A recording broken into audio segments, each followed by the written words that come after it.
minutes, 30 seconds remaining.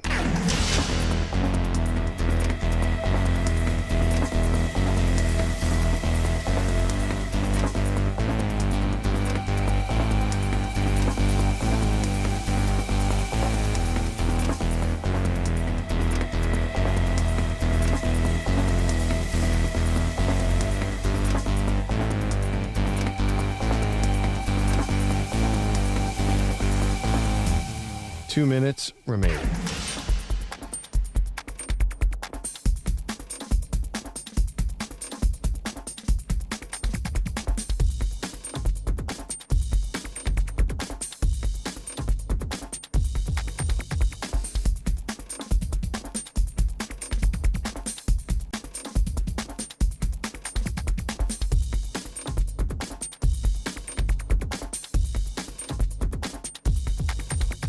One minute, 30 seconds remaining.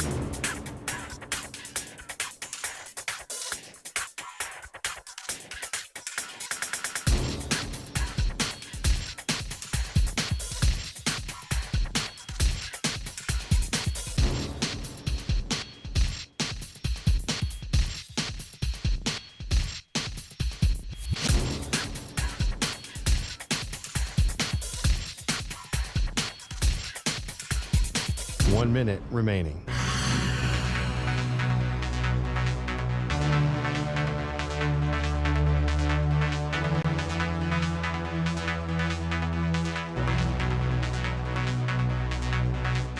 Forty-five seconds remaining.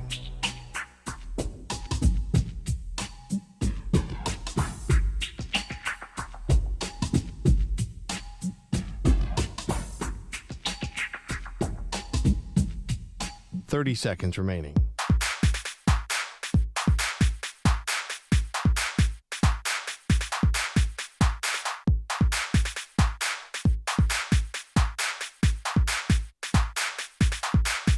Fifteen seconds.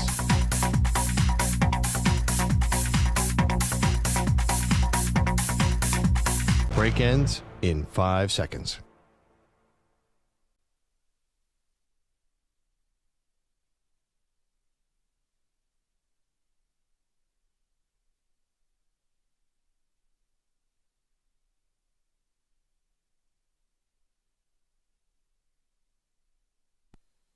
To infinity and beyond. He's live. He's nationwide. This is the Zach Gelb Show.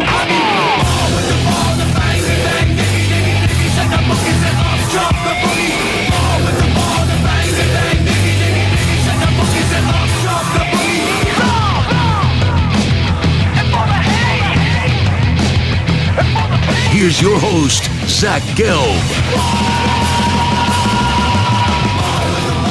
Live from the palatial yet not overly ostentatious studios of the Infinity Sports Network here in beautiful New York City, sitting on top of the 10th floor of 345 Hudson Street. Welcome on in to what is a Thursday edition of the Zach Gelb Show across all the great local Infinity Sports Network affiliates, Sirius XM, Channel 375, the free Audacy app, and as always, streaming on YouTube. 888-710-4ISN is the number to jump on in. That's 888-710-4476. You could always get at me on Instagram, where I'm straight flexing, or via the good old cesspool of Twitter, at Zach Gelb. That is ZACHGELB. Danny Green is going to join us today, the three-time NBA champion. We will start the college football fix. We'll preview Louisville today with Jeff Brohm, their head football coach, who's now in his third season as the head coach at his alma mater. But we got to start off with what the heck I witnessed last night at Madison Square Garden.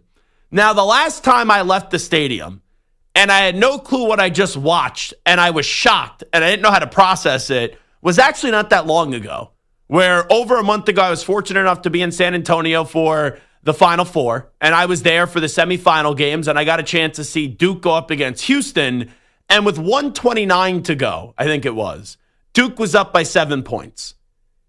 And with under a minute to go, Duke was up by 6 points. And Duke didn't win the game. They choked, they gagged the game away. And like last night, some people, I don't understand it. They don't like the word choke. I don't understand how you call it anything but a choke when you look at what the Knicks did when they were up 14 points with 2:45 to go. And Madison Square Garden, I was in the building. It was rocking. It was a party. It was sensational.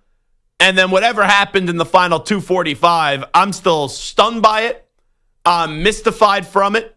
And I understand Tyrese Halliburton and Nesmith, right, in this Indiana Pacers team. They are a heck of a team. They are a gritty team. And this is not the first time this postseason that they've gone on and they've had some crazy comeback. But I don't want to take anything away from the Pacers because that's like also another big thing too. And maybe that's why sometimes people don't like when you hear the word choke because it doesn't give any credit to the team that won the game. But let's be real. The Indiana Pacers, for the majority of that game, had no business winning the game. I thought it was pretty even in the first half. In the second half, it was clear for the majority of the second half that the Knicks were the better team. But in the final 3 minutes, right, especially in a basketball game, anything could happen. And what did transpire last night? I know I'm supposed to get on the radio and give you these words and be able to describe it and say all that stuff. I'm really at a loss for words, folks. Like, nothing against Rick Carlisle, nothing against Tyrese Halliburton, nothing against Nesmith, nothing against Indiana Pacers. The Knicks win that game 9.9 times out of 10. And there's probably a bunch of Boston Celtics fans that are probably saying, oh, now you guys know why we're paying. Because in game one, in the last round, the Celtics were up by 20. The Knicks won. Then it happened again in game number 2. But to just kind of encapsulate how crazy this game was last night, here were the 3 tweets that I kind of screen grabbed right before the show. Darren Rovell, 994-0. That was the record before the Knicks lost tonight of a team up by at least 14 going into the final 2:45 of a playoff game since 1997. Now, 994-1. Think about that. This was on Get Up earlier this morning. Comeback of the century. Since 1998, NBA playoff teams have been 0-1,414 when down 9+ in the final minute of a fourth quarter or overtime. Think about that. Now it's 1-1,414. Then, Yahoo Sports. The Pacers have 3 of these wins, and they're all from this postseason. Well, what are the 3 wins? 4-1,702. That's the record this postseason, or that's the record since 1996, 1997, of teams trailing by 7+ in the final 50 seconds of the fourth quarter or overtime in the playoffs. So, like, sometimes, right, in a hyperbole sense, we will say something and be like, oh, I've never seen something like that. Or, oh, that's like the craziest crap I've ever seen. Or only that could happen, right, to the Knicks. Or only that could, like, right, you understand what I'm saying. Most of those numbers, outside of the last one that I read to you, have not happened. When you get, 994-0, and what was it, 1,014, or 0 and 1,014. What you saw last night was truly history. It was truly stunning. And even today, less than 24 hours later, and right, I got up, I looked at my phone, I said, oh yeah, that happened. Then I came to work, talked to Stu, all right, I know what we're leading with, talked to Botcher, know what we're leading with. And you go, how did that happen? And you know what I may be the most stunned about? It's not a stat or anything crazy. But Jalen Brunson got into a lot of foul trouble last night. Jalen Brunson had 5 fouls. And the Knicks went on this great run without Jalen Brunson. And a buddy of mine, I was in a suite last night, Max, he turns to me and he goes, hey, do you think they should put Brunson back in? And I go, absolutely. Like, keep the foot on the throat and don't let them get away. Don't let them breathe. So Jalen Brunson checked into the game last night, back into the game last night with 5 minutes to go. At that rate, the Knicks are up 111-98. They're up 13 in that moment. And you're getting Jalen Brunson back in the game. And they didn't win it. That to me is just wild. And also what's wild, if I would have just told you before the game last night, hey, Jalen Brunson would have 43. Karl Anthony Towns would have 35. and then OG Anunoby and Mikal Bridges, and all I ask is that like one of them get 18. Well, OG Anunoby had 16 and Mikal Bridges had 16. If I would have told you that with those 4 players, if I would have just stopped at the Brunson and Cat, that Brunson had 43 and Cat had 35, you would have said, how many points did the Knicks win by? The Knicks ended up losing in overtime 138 to 135. And I'll tell you, where my seat was, it was behind the basket. And it was the basket where Halliburton hit that final shot in regulation. I'm recording. Because, I told the station I was going, right, Our Network and the station down the hall. I said I was going, hey, I'll try to get some fan reaction right when the game ends and give you a little scene so you guys could post it on social media and do all that stuff. Not on, company payroll or anything for that. Just being a good guy, right? Just creating content everywhere I go. So I'm recording. And I'll be honest, I was in a luxury box, so I had a few whiskey gingers. And by a few, I mean several whiskey gingers. And I had a lot of charcuterie, and I had a lot of chicken cutlet sandwiches, and they had some egg rolls in there. They had some shrimp cocktail, waffle fries, desserts, all that stuff. So I was feeling pretty nicey last night. Your boy was feeling pretty good. And I'm recording this video. And I go to pan when I see the ball hit the rim and shoot up in the air, right? I go to pan to the fans. And I'm watching, and I never really saw the ball go in. And I don't think many people in the building saw the ball go in, because here's why. It's MSG, it's the Garden. That ball goes up in the air, you think it's missing. Everyone's turning about to high-five their buddy. Oh, Knicks survived. Oh, they're going to go up 1-0. And then that ball goes in, and you saw everyone pretty much in unison go from turning to the people they were at the game with to then back to the court, and they said, oh, truck, oh, hit, whatever it may be. Botcher was about to dump that there for a second. He got a little nervous there. And when the Pacers bench emptied and mobbed Tyrese Halliburton on the court, everyone at first was like, oh, that's a 3. And then they showed the replay instantly, and you knew that it was a 2. And then the game goes into overtime, and I know that they missed the goaltending, and then the Pacers were able to hit a 3. That was a huge momentum shift. But I'm not going to sit here and bitch about a goaltending call that wasn't called. And I'm not going to sit here and be lame and take away from the Indiana Pacers and just blame the officials, because that would be weak. Because the New York Knicks are up 14 at home with that building rocking. That building was awesome last night. 2:45 to go. You're up 14 and you can't win the game. It went from the greatest party ever, right, to basically like you were in a morgue. The minute that shot went in, it went from the defense chants to just, huh? Like stunned. And then even in overtime, there were moments where it looked like, okay, the Knicks were gonna get the job done. But you couldn't feel complacent. You couldn't feel satisfied. You couldn't start to think about the victory, because let's be real, with 3 minutes to go, did anyone think that game was going to go to the Indiana Pacers? Absolutely not. So what I saw last night, I truly can't believe what I saw. I can't. And that's the second time now in the last month and a half, 2 months, where I've walked out of a sporting event as a sports talk show host, where I am paid to give my opinion and describe what happens and be able to, in an eloquent fashion, express how I feel. And I have no clue still how to explain how Duke blew that game to Houston, which I was there for. And I really have no clue how to explain how the New York Knicks gagged away and just choked a 14-point lead with 2:45 to go. And they probably should have lost the game in regulation. So hats off to Nesmith. Hats off to Tyrese Halliburton.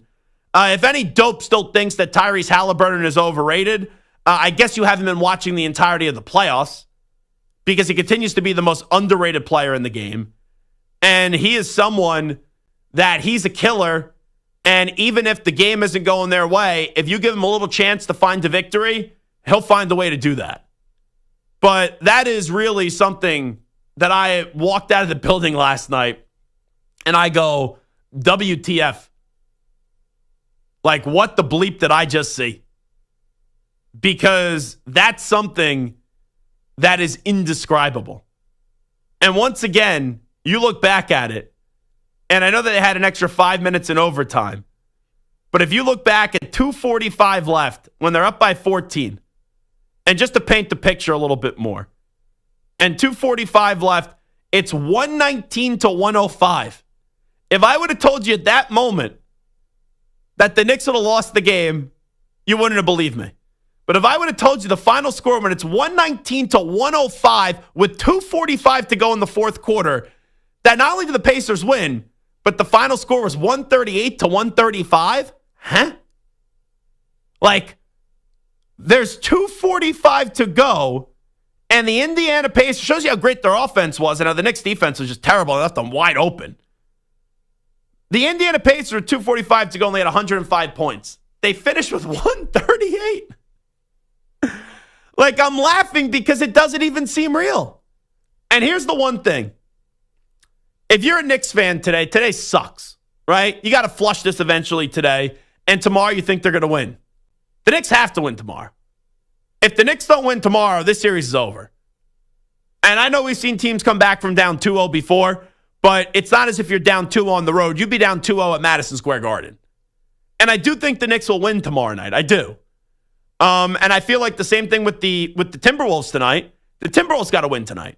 If the Timberwolves don't win tonight and they're down 0-2 to a better team in the Oklahoma City Thunder, I don't care how great you think Anthony Edwards is, even though he's a big zero in the fourth quarter the other night, the Timberwolves will be done.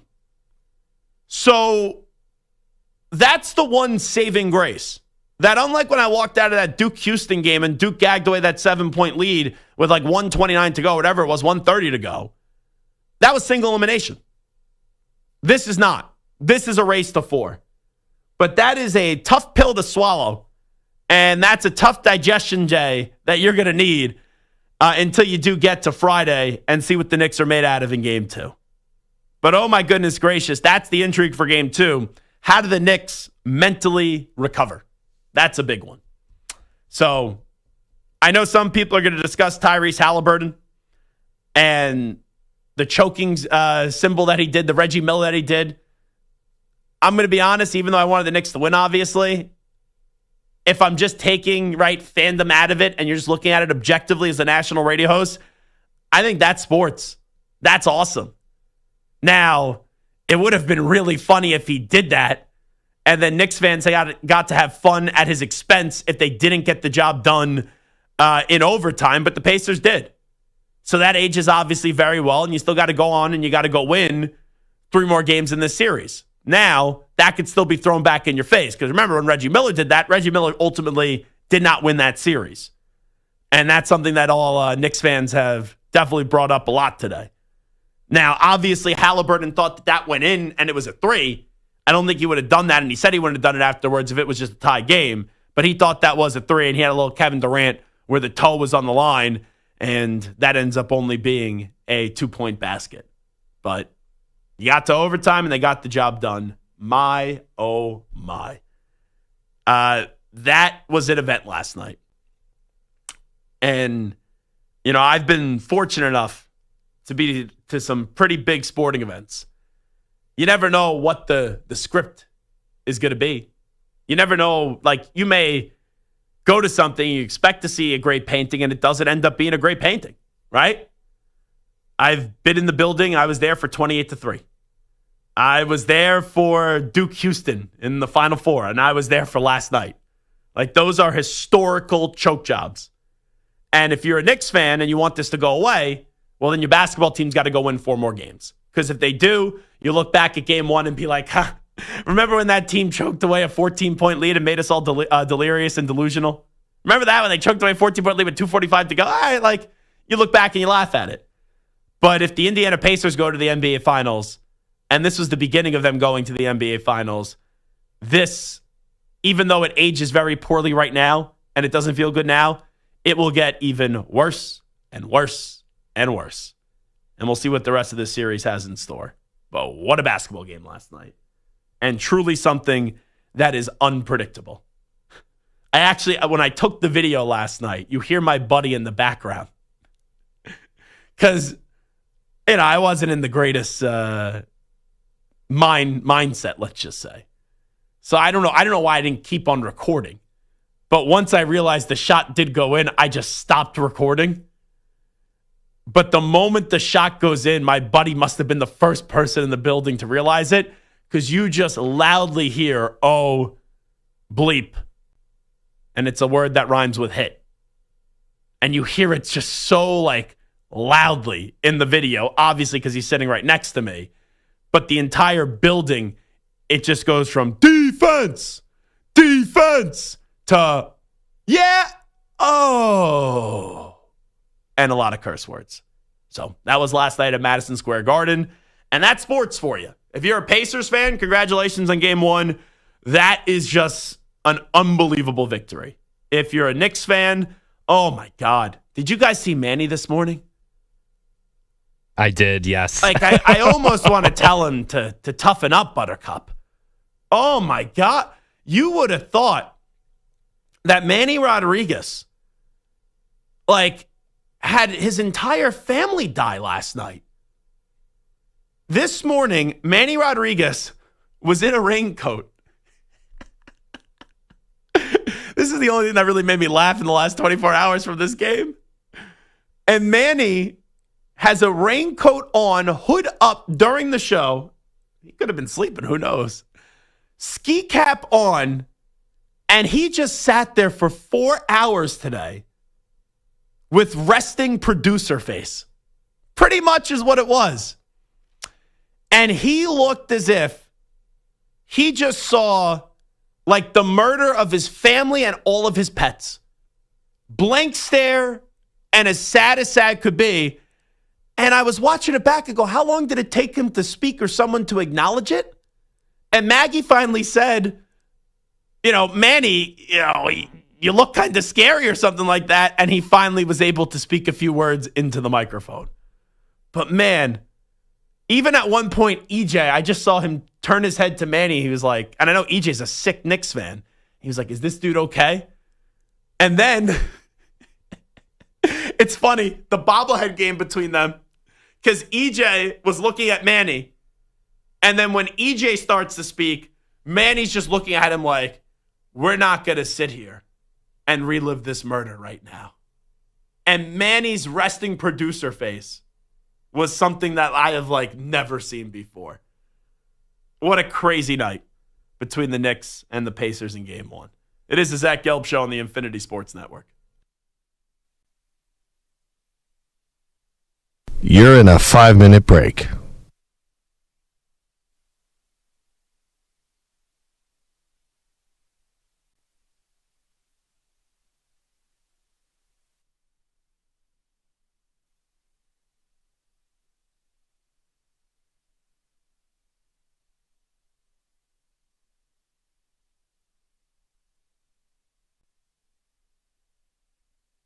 Four minutes, 30 seconds remaining.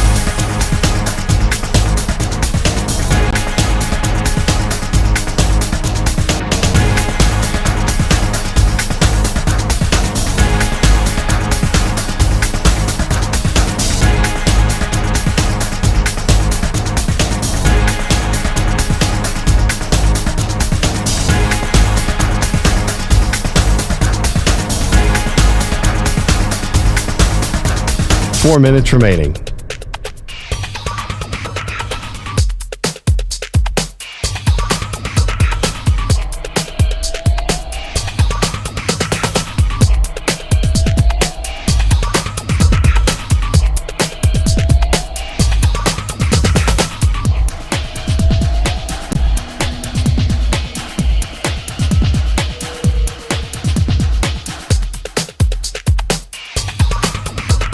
Three minutes, 30 seconds remaining.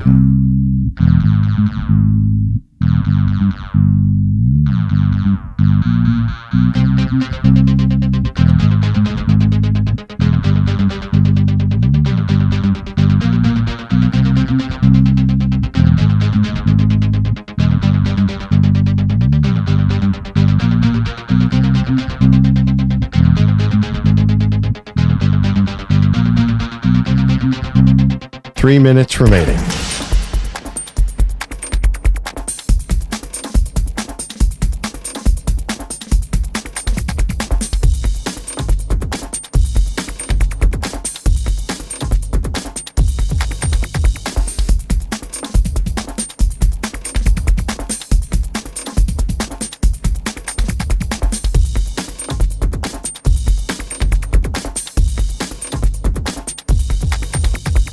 Two minutes, 30 seconds remaining.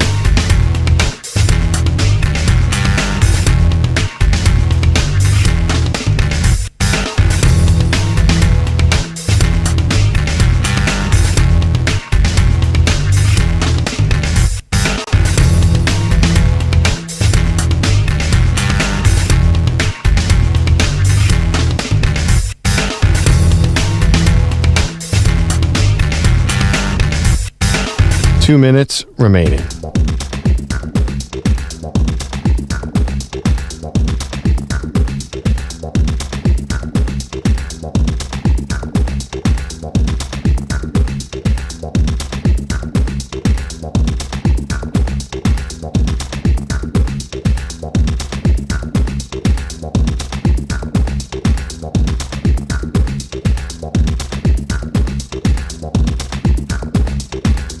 One minute, 30 seconds remaining.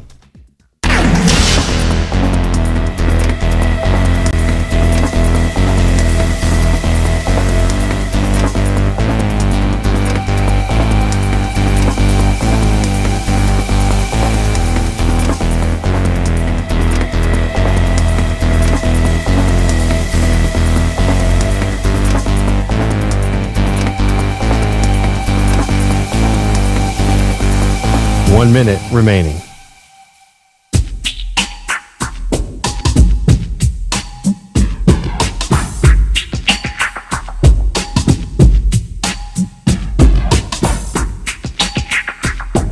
Forty-five seconds remaining.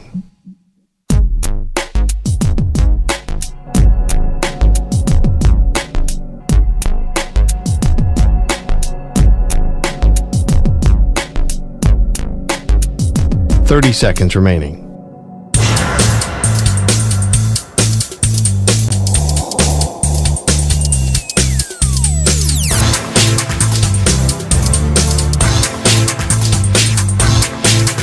Fifteen seconds.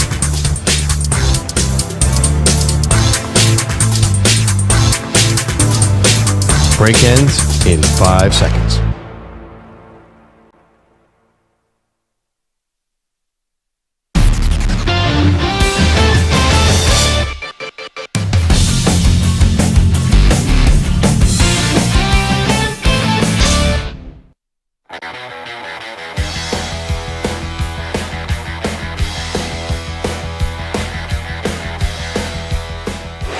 Two-point game, 6 seconds to go. Halliburton driving. He's in the lane. He nearly lost it. He backs up and unloads a three. Oh! That did not happen!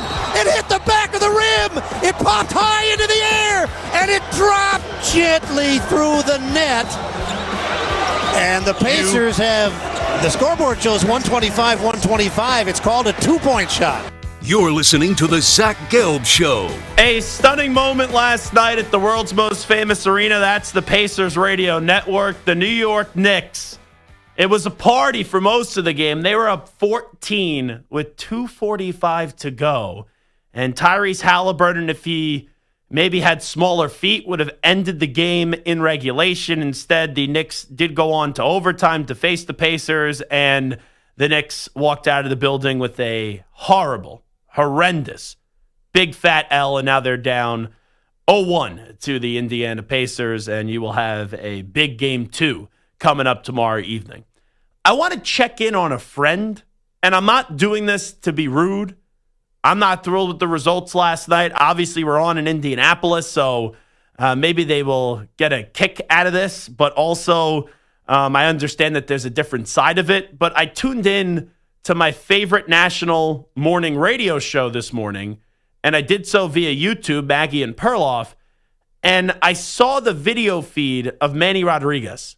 And I think if you put the over-under on about 10 words that Manny said on the show this morning, it was the under, but he was the star of the show today because Manny is an enormous, and I mean an enormous Knicks fan. And Manny is like a crazy sports fan. He cried tears of joy when the Knicks advanced to the conference finals. So if he was that happy, imagine how miserable he was today. And he had resting producer face all morning long as he had his hood up, and it was just a blank stare. So I felt really bad about Manny and for Manny, and I just wanted to, as a good friend, check in and see how my dear friend Manny Rodriguez is doing, because I was very scared watching Manny this morning. Manny, I would ask you how you're doing, but I know the answer to that. Nothing has changed, Zach. Nothing has changed in the past 18 hours.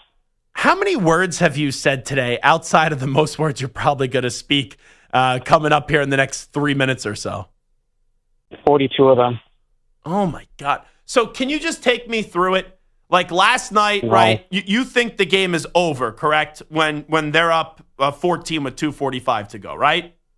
Yeah, I did. Like, I know you're superstitious, and right, I understand never saying a game's over until it's over. Yeah, it ain't over till it's over, but it felt over. But even a minute left, they're up by 9. And then you see all the stats afterwards that are just absolutely horrendous.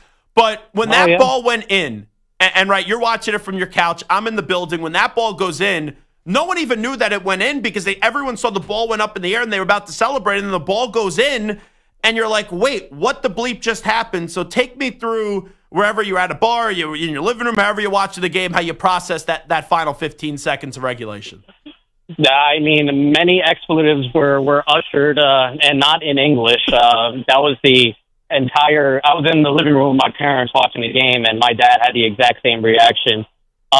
Just pure shock, disbelief. I mean, I'm still at a loss for words as to how they just choked that game away. There's no other words for it. They choked it away. Yeah, so how do you, get back up on the horse and talk yourself into the Knicks winning game 2 coming up tomorrow? Like, have you got to that stage of healing yet? Or is this, you're just going to sit here today and just take it, and then tomorrow you'll wake up and be like, okay, they'll get back in this? Let's see. Tip-off is at 8 o'clock tomorrow, so about 7:58 p.m. Eastern Time is when I'll get my mojo back. Oh, my goodness gracious. Oh, yeah, no, I'm going to be depressed. I'm going to be miserable. It's also gray, cloudy, cold outside in the New York City area. So this is just spectacular. This is just awesome. Did you get rain on your way to work this morning? Because I saw that you were wearing the rain jacket and you didn't take it off, and you looked like wet and miserable. Yeah, dog. It was a monsoon this morning. It was actually very scary to drive in. But I've had that same blank stare forever now. Did you realize the face that you were giving on the show this morning? No, not really. Sometimes that's just my face. Because not to laugh at you, but you and EJ, when EJ would talk, you would look at EJ and basically just give the look of, oh my goodness gracious, I have to relive this crap right now. And then when you would start talking, or not even talking, you were just sitting there, EJ was looking at you, and just, you guys were barely saying nothing this morning, but just the eye contact between the two of you was really something this morning. I mean, it was just stares of disbelief. I'm still so mad about it, man. I'm still so angry about it, so upset about it. I just can't believe that they choked it away like that. It's gut-wrenching. I hate everything. Give me a reason to live. Thank you, Pearl. I'm actually very surprised that Cap did not Photoshop you on Tyrese Halliburton, like when he's doing the choke sign. I'm surprised that they didn't put your face on that. Don't give that evil Boston fan any ideas. What are you doing, dude?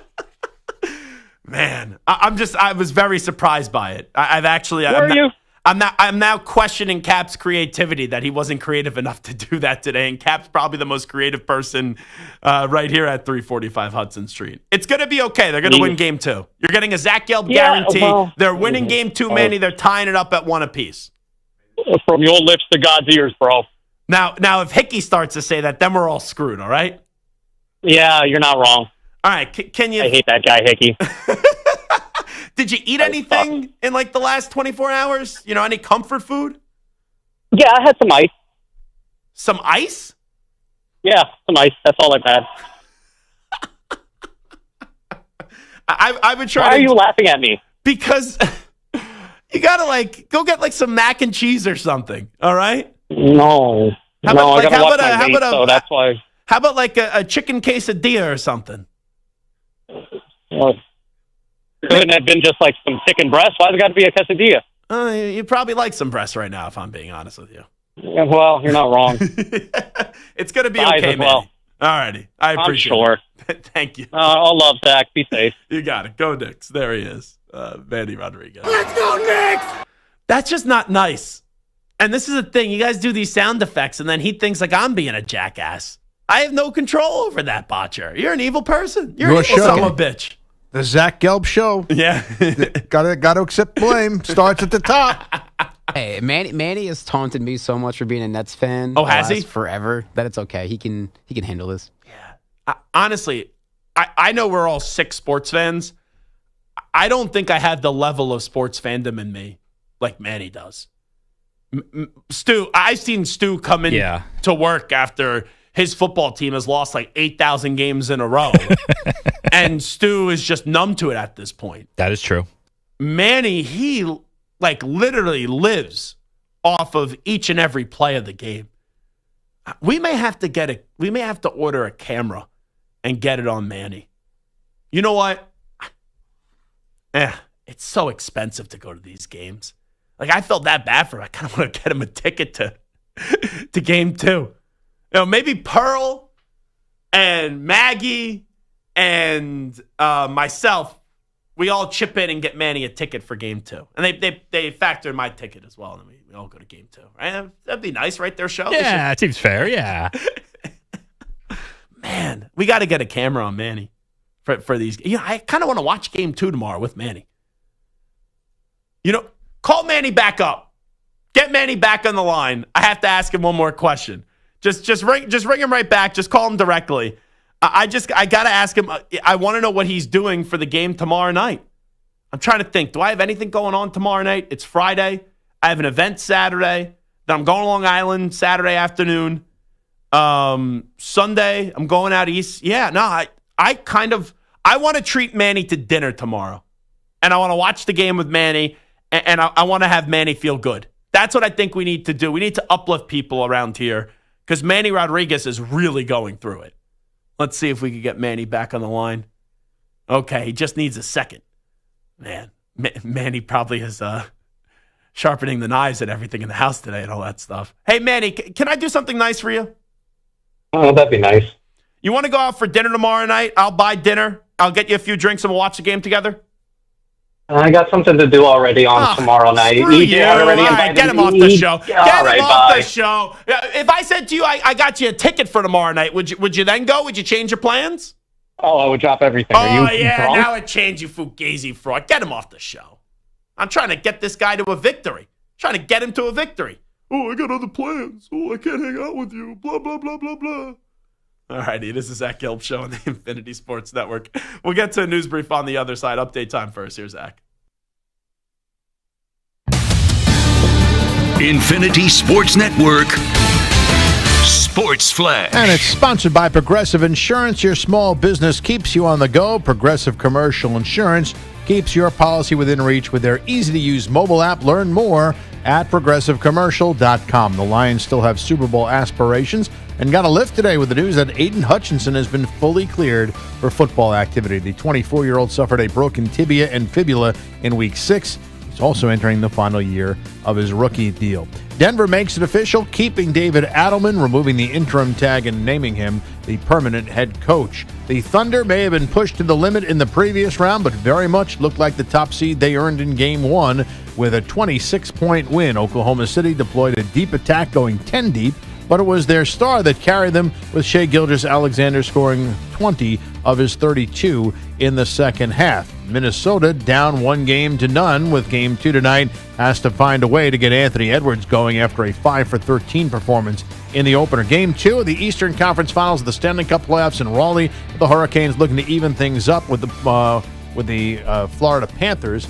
defending champs, taking the opener. Baseball today, Blue Jays lead the Padres 4-2, top 9. Phillies and Rockies scoreless in the top of the third. I'm Rich Ackham.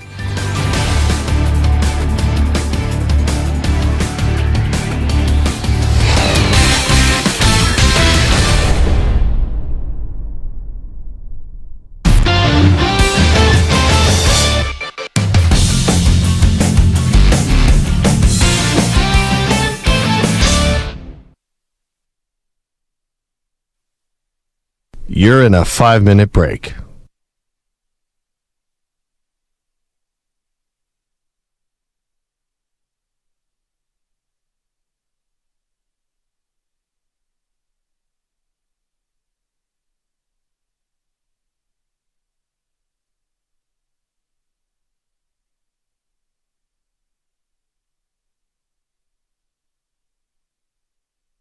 Four minutes, 30 seconds remaining.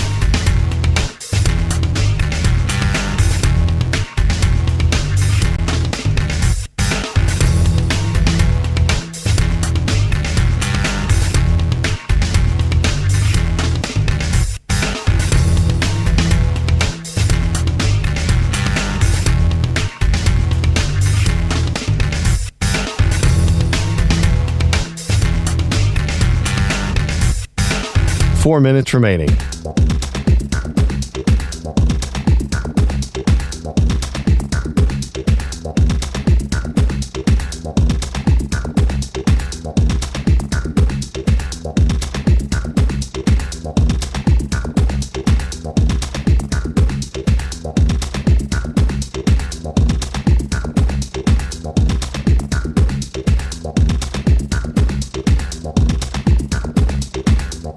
Three minutes, 30 seconds remaining.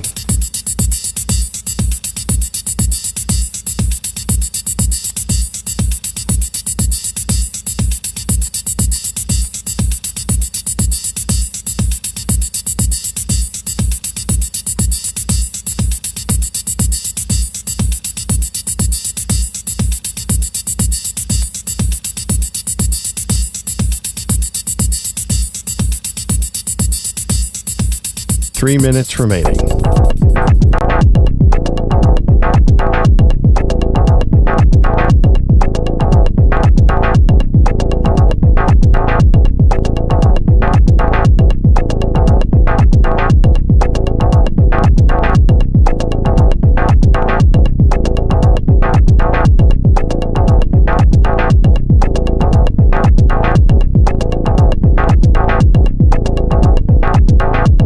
Two minutes, 30 seconds remaining.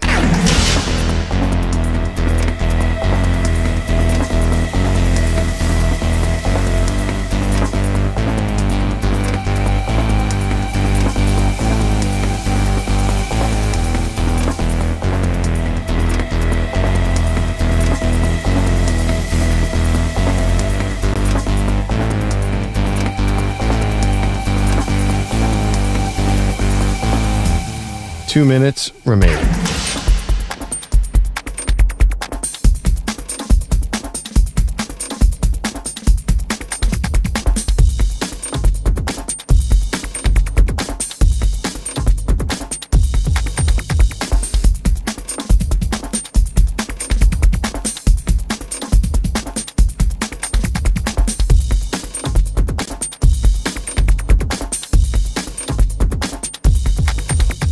One minute, 30 seconds remaining.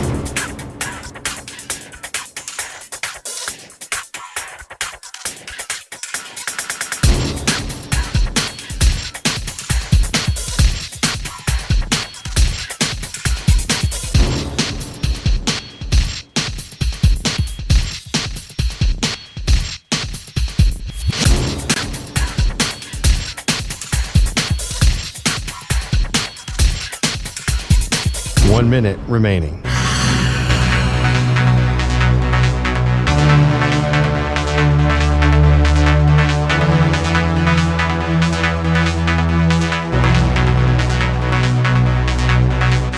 Forty-five seconds remaining.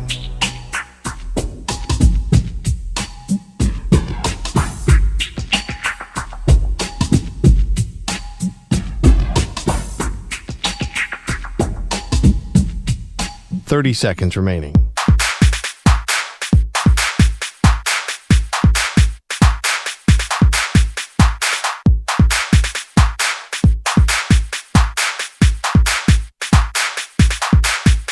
Fifteen seconds.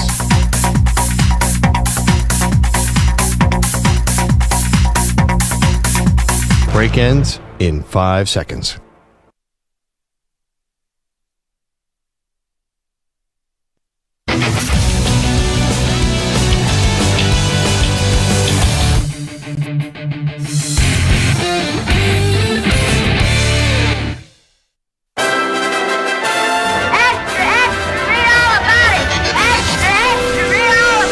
Time for your daily news brief. We get you caught up on the rumors, reports, and reconnaissance from the day in sports. Alrighty, let's start off with Tyrese Halliburton on celebrating his shot at the end of regulation, which some people thought, obviously including Tyrese Halliburton, that it was a 3. It ended up being a 2, but it did tie the game as he did the Reggie Miller, and then the game did go into overtime, and the Pacers did win.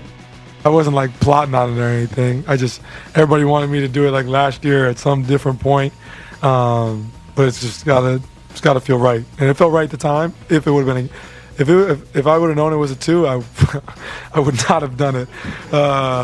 So I think I might have wasted it. If I do it again, then people might say I'm like aura farming. So I'm not, I don't plan on using it again. 4 and 1,702. Teams trailing by 7+ in the final 50 seconds of the fourth quarter or overtime in the playoffs. That's the record since 1996, 1997. The Pacers have 3 of those 4 wins, and they're all from this postseason. Let's hear from the head coach of the Indiana Pacers, Rick Carlisle, and the team's consistent late-game heroics. We've had a lot of these games this year. I mean, we've probably had a dozen of them throughout the season. A lot of the games early where we were struggling were games we had to pull out. There were clutch games when we weren't playing particularly well, and it's just it's a muscle. The more you exercise it, the stronger it gets, and it's not easy. And let's go one more. Rick Carlisle. He says that he had no problem with Tyrese Halliburton celebration because he's earned it. At this time of year, you want to go into the most hostile, the most difficult environments and test your mettle, and go against Brunson and Cat and Bridges and these guys. I mean, this is a difficult time of the year, so it's not a big deal to me. Tyrese has earned the right to do whatever he wants. Yeah, I 100% agree with him. Now, anyone freaking out about that, if you have such an issue with it, well, don't let him hit the shot at the end of regulation. I don't know what else you want to say. Jalen Brunson on trying not to overreact to one loss. In the playoffs, when you win, it's the best thing ever. When you lose, the worst thing ever. And so the best way to deal with all that is just stay level-headed and making sure we have each other's backs. Obviously, I thought we wanted to finish the game. But like you said, tomorrow we have to watch film and get better and just making sure that we're ready for game 2. Did you guys see this video on the bench that surfaced with the Knicks? So it looks like OG Anunoby's on the bench and he says something to Cat, and then I think it's Mikal Bridges is trying to calm the two of them down, and then Brunson is like very animated, like kind of like, let's knock this crap off. I don't know exactly what went on, but it didn't look good. It looked like the moment obviously got to them. Here's Tibbs, Tom Thibodeau, and what went wrong for the Knicks down the stretch. Remember, they were up 14 points with 2:45 to go. They can score the ball, but Nesmith got loose. Halliburton hit big shots. You just can never let your guard down against them. No lead is safe. Don't miss free throws. That's number one. And number two, you got to play better defense. You gotta play better defense. And give them twos. You can't give them threes. And those threes were wide open last night, and the Pacers drilled 3 after 3 after 3 after 3 in that comeback. Here's Charles Barkley inside the NBA on TNT. He was in the building last night, and he actually wants the NBA to let Halliburton's dad, I think his name is John, back in the arena. Remember, Halliburton's dad was the dope that antagonized Giannis Antetokounmpo after the Pacers sent them packing and got very much into the face of Giannis Antetokounmpo when he rushed the court. It's time to let Mr. Halliburton back in the building. Yes, it is. Adam, I'm asking you, hey, my man paid his dues. He did something really, really stupid, but he's been punished, And I'm asking you and the Indiana Pacers to let Mr. Halliburton back in the building for game 3 and 4. I mean, he paid his dues. It shouldn't be indefinite. He's been punished enough. He would never do anything that stupid again. So, Adam, you know how much I love you. And my man Kevin Pritchard, y'all let Mr. Halliburton back in the building for game 3. So you heard one voice in the background that was like, absolutely. I'm pretty sure that was Draymond Green, who was a part of the coverage last night. Very fitting that Draymond Green doesn't want any accountability, right? Like, no one should be punished. I'm actually in agreement, though, with Charles. And I was very upset when John Halliburton did that nonsense. And I would have no problem with Giannis Antetokounmpo would have swung at him. All right, he sat out all last round. His son is now 3 wins away from going to the NBA Finals. Can you let him back to the home games and make him maybe like have to sit in the 200 section or something like that? Yeah, I think that's fine. Just keep him away from the court. Here's Shaq. He says the pressure's on Anthony Edwards in game 2 inside the NBA. Growing up as a fan, you see in moments like this where players take over. Seen Steph do it. You see Akeem do it. I've seen you do it. Seen Magic do it. I need Amp to take over. I don't want to hear I don't want to hear the defense, special defense. I need him to step up. You know, we're talking about him being the new face of the league. These are the things that we have to go through. I need to see him figure it out. Him passing the ball in the fourth quarter, I don't like to see that. Because on the other side, Shea, when he went 2 for 11 in the first half, what did he do in the second half? He took over the game. He figured out and he took over the game. So I'm going to need Mr. Ant Edwards to step up. I don't care what type of defense they throw at him. 100%, he's right. 1 shot in the fourth quarter, obviously had 0 points.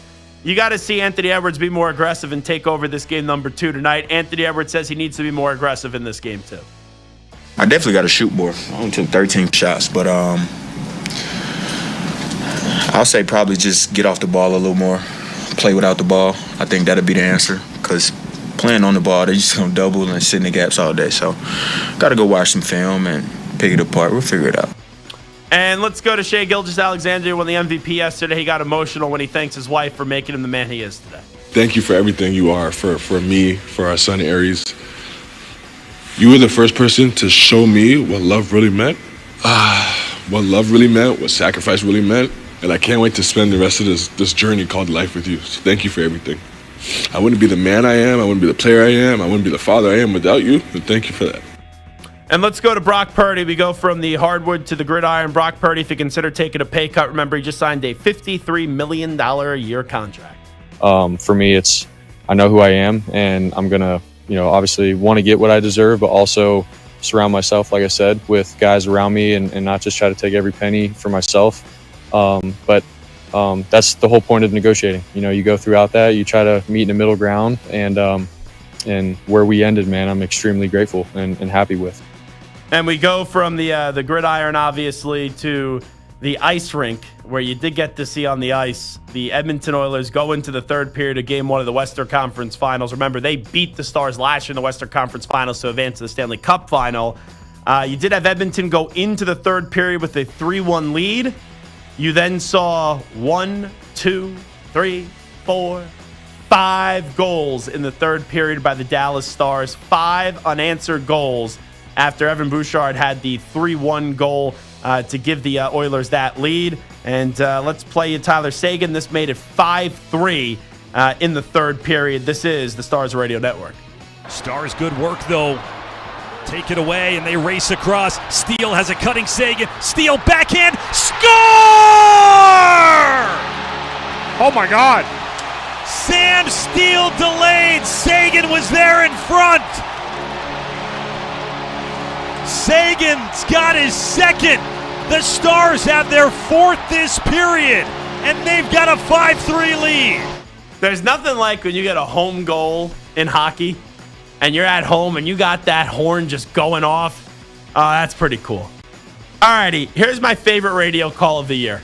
And I know that's pretty early to say because it's only May. And I'm not a fan of this team. This is a meaningless regular season game. But Jason Dominguez hit a walk-off home run last night. We're not playing you the English version. This is our pal Ricky Ricardo on the Yankee Spanish Radio Network. Listen up to this call by Ricky. Jackson Lenson. Domínguez, ahí va el batazo, profundo por el derecho, el marciano la puso en órbita, esa se va y se fue. Échale sazón, eso es los dejó en el terreno a los Texas Rangers. ¡Qué tablazo el número 6 por el jardín derecho! El marciano. Y los Yankees ganan el partido 4-3. Y mira la celebración en el terreno con Jason Domínguez, que se la botó por el derecho. Goodbye, apaga la luz. ¡Wow! ¡Qué tablazo del marciano!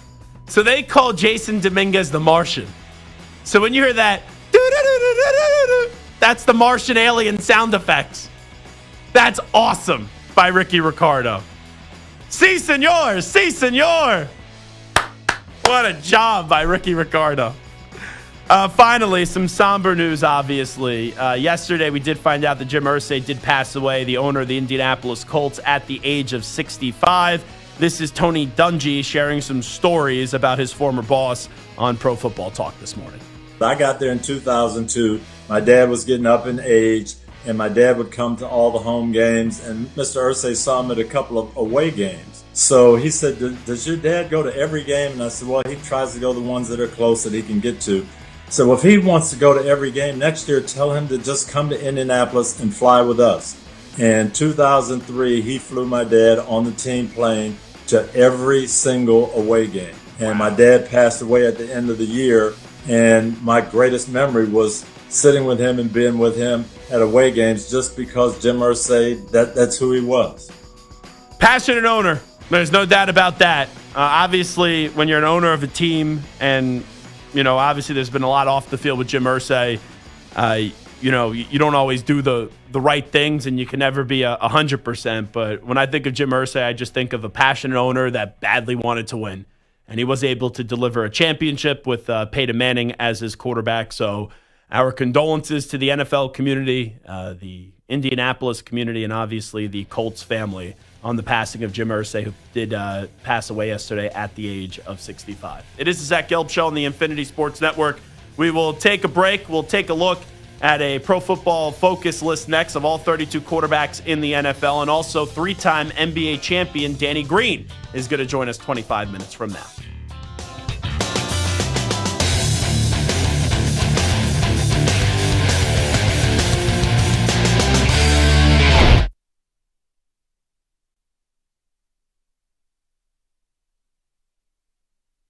You're in a 5-minute break.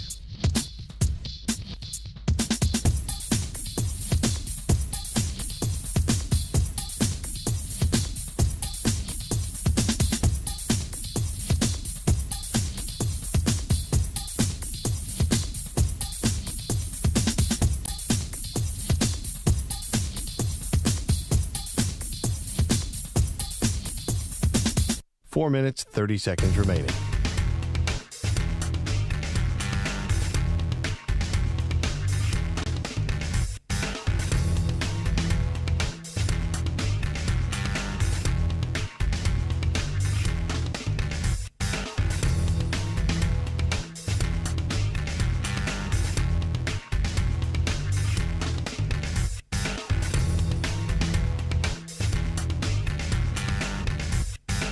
Four minutes remaining.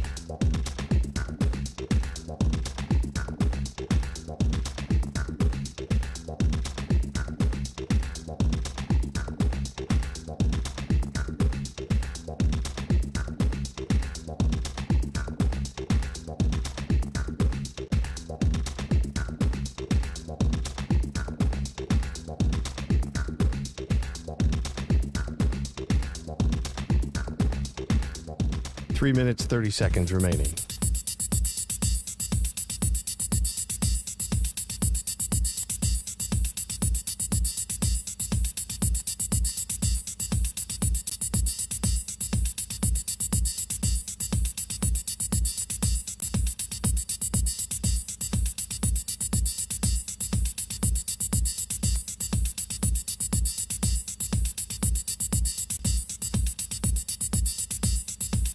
Three minutes remaining.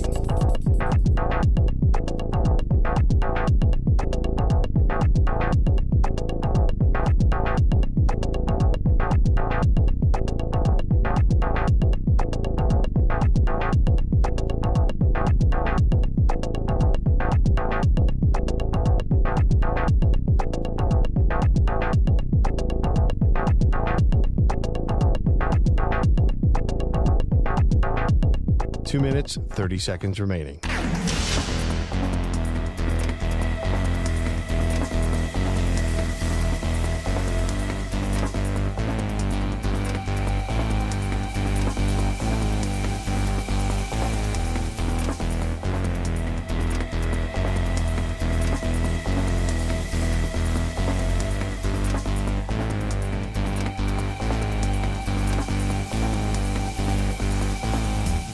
Two minutes remaining.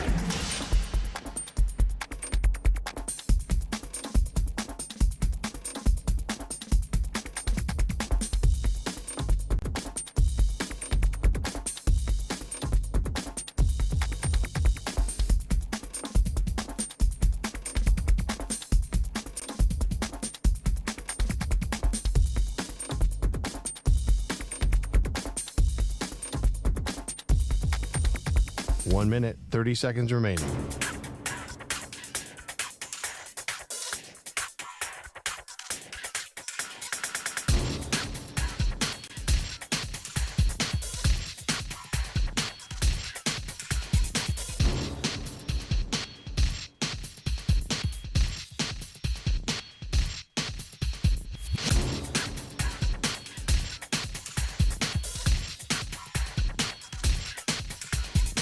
One minute remaining.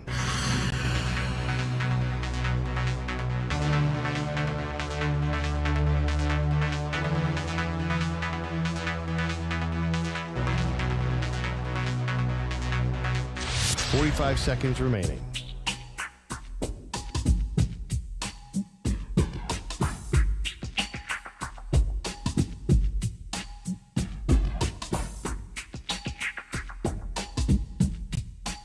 Seconds remaining.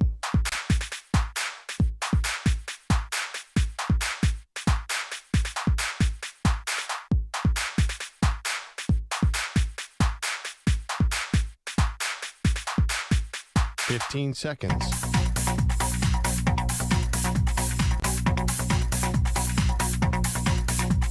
Break ends in 5 seconds.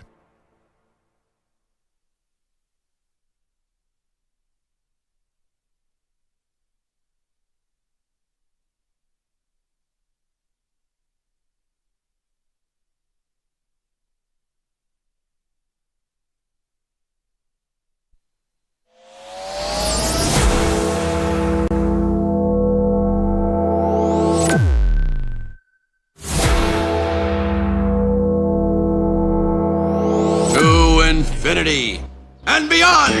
He's live. He's nationwide. This is the Zach Gelb Show. This portion of the Zach Gelb Show on the Infinity Sports Network, hour number 2 of our radio program, is sponsored by Hyundai, the all-new, all-electric Hyundai Ioniq 9, space for up to 7, range 4 miles. Once again, that's the all-new, all-electric Hyundai Ioniq 9. All righty, it is Zach Gelb Show on the Infinity Sports Network.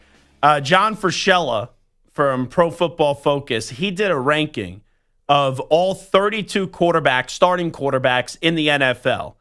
The lowest ranked quarterback was Tyler Shuck, who was the former Louisville quarterback. He was there for a year. The Louisville head coach, Jeff Brohm, is actually going to join us an hour from now, and we're going to start our college football fix segment. So Tyler Shuck in at 32. I guess that's fine because he hasn't played yet. And also, let's be real, I don't really have high expectations for Tyler Shuck. Mason Rudolph's at 31. Anthony Richardson's at 30. Joe Flacco is in at 29. Justin Fields at 28. Russell Wilson at 27. How about this? Sam Darnold in at 26. If I'm a Seahawks fan and I go, wait, one of our big moves this offseason was signing Sam Darnold. And there's a guy from Pro Football Focus who says he is the 26th best quarterback in the NFL. Now, you could say, oh, what does it mean? Whatever, Pro Football Focus, so be it. But that's not a good sign. Cam Ward's 25th. He hasn't taken a snap yet in the NFL. Caleb Williams is 24th. Michael Penix Jr., Drake May, and J.J. McCarthy in that order, 23, 22, 21, all in front of Caleb Williams. Bryce Young in at 20. Bo Nix in at 19. Tua Tagovailoa in at 18. Dak Prescott in at 17. Trevor Lawrence in at 16. Now, hold up. Wait a second. 16, 17, 18, Stu. Just rank those three quarterbacks for me. In what order you think they are best to worst? Trevor Lawrence, Dak Prescott, Tua Tagovailoa entering this season. I would probably go Dak to a Lawrence at this point. And that's me hoping that Lawrence is going to be healthy, obviously, but I think that's the order I would go. Well, you're hoping all three will be healthy. Well, that is true. Fair. That is true. Yeah. I think Dak and Tua are like splitting hairs. Yeah. But both of them, they've done more in the NFL than Trevor Lawrence. Like, Trevor Lawrence made the playoffs, one time? And, he won a playoff game. That was that choke job by the Chargers. Now, Tua hasn't won a playoff game. Dak obviously has won a few. But I think we've seen more consistency from Dak and Tua, even with the injuries to Tua, than we've seen out of Trevor Lawrence. So, put it this way. It's not great, but I would go Dak, Tua, Trevor. So I'm with you, Stu. Kyler Murray in at 15. This is criminally low in this next one. C.J. Stroud at 14. C.J. Stroud the last 2 years. Playoff. Uplifted the Texans franchise. Has won 2 playoff games. One won his first year, one won his second year. I get it. Last year, he wasn't awesome. That line stunk, and all his wide receivers got hurt. I think C.J. Stroud needs to be higher up on this list. This one I think, is the most egregious of them all. Baker Mayfield at 13. Baker Mayfield's a damn good quarterback. I would say that Baker Mayfield's probably the most underrated quarterback in all the NFL. And I don't even know we're at the stage anymore where people even view Baker Mayfield underrated, but maybe we are. Because the Pro Football Focus is putting out a list where Baker Mayfield is 13th. And I'll read you at least 3 quarterbacks that are in front of him that I just don't understand how you put him in front of Baker Mayfield. Then I don't get this one. Baker Mayfield last year threw for 4,500 yards and had 41 touchdowns. I don't understand how Baker Mayfield right now by Pro Football Focus is viewed by 13. I would probably move him up to 9. I think that's fair. I'd say he's the 9th best quarterback in the NFL. Could be as high as 8. But Baker Mayfield in at 13, that one I just don't get. Jordan Love in at 12. Brock Purdy in at 11. Geno Smith in at 10. Those 3 guys. Stu, entertain me here. Would you rather have Jordan Love or Baker Mayfield for one season, for this upcoming season? Baker Mayfield. Would you rather have Brock Purdy or Baker Mayfield for this upcoming season? Baker Mayfield as well. Would you rather have Geno Smith or Baker Mayfield for Obviously, this upcoming Geno season? Smith. No, it's Baker Mayfield. And quite frankly, if you ask those teams, just for 1 year, the Packers, would you rather have Jordan Love or would you rather have Baker Mayfield? I think Green Bay would rather have Baker Mayfield. If it's just 1 year, obviously Jordan Love, right? That's the guy you drafted, so you're going to live and die with him. And he's been good the last 2 years. Hasn't been great, but he's been good. If you ask the 49ers, would you rather pay Baker Mayfield $100 million, right? That's what he got, $100 million. And that was over 3 years. Or would you rather go pay Brock Purdy $53 million a year? I'd rather pay Baker Mayfield. And Stu, you'd be a Mr. You'd be thrilled if you get your hands on Baker Mayfield. I would, yes. I'm fine with Geno Smith, but Baker Mayfield would be such an upgrade and would make them a lot better of a team. So the rest of this list is not that bad because, honestly, it may not be the right order, but the top 7 quarterbacks, they got the right name. Now, they put Justin Herbert in at 8. I think Justin Herbert has a lot to prove this year. Justin Herbert right now would just be on the outside of me for top 10 quarterbacks in the NFL. He has all the top 10 potential. He has some top 5 potential, but you got to put it together on the field. And I've said this before. My top 10 quarterbacks right now in the NFL, Mahomes 1, Allen 2, Lamar Jackson 3, Joe Burrow 4, Jalen Hurts 5, Jaden Daniels 6, Matthew Stafford 7, CJ Stroud 8, Baker Mayfield 9, and Jared Goff in at 10. But Pro Football Focus is how they did it.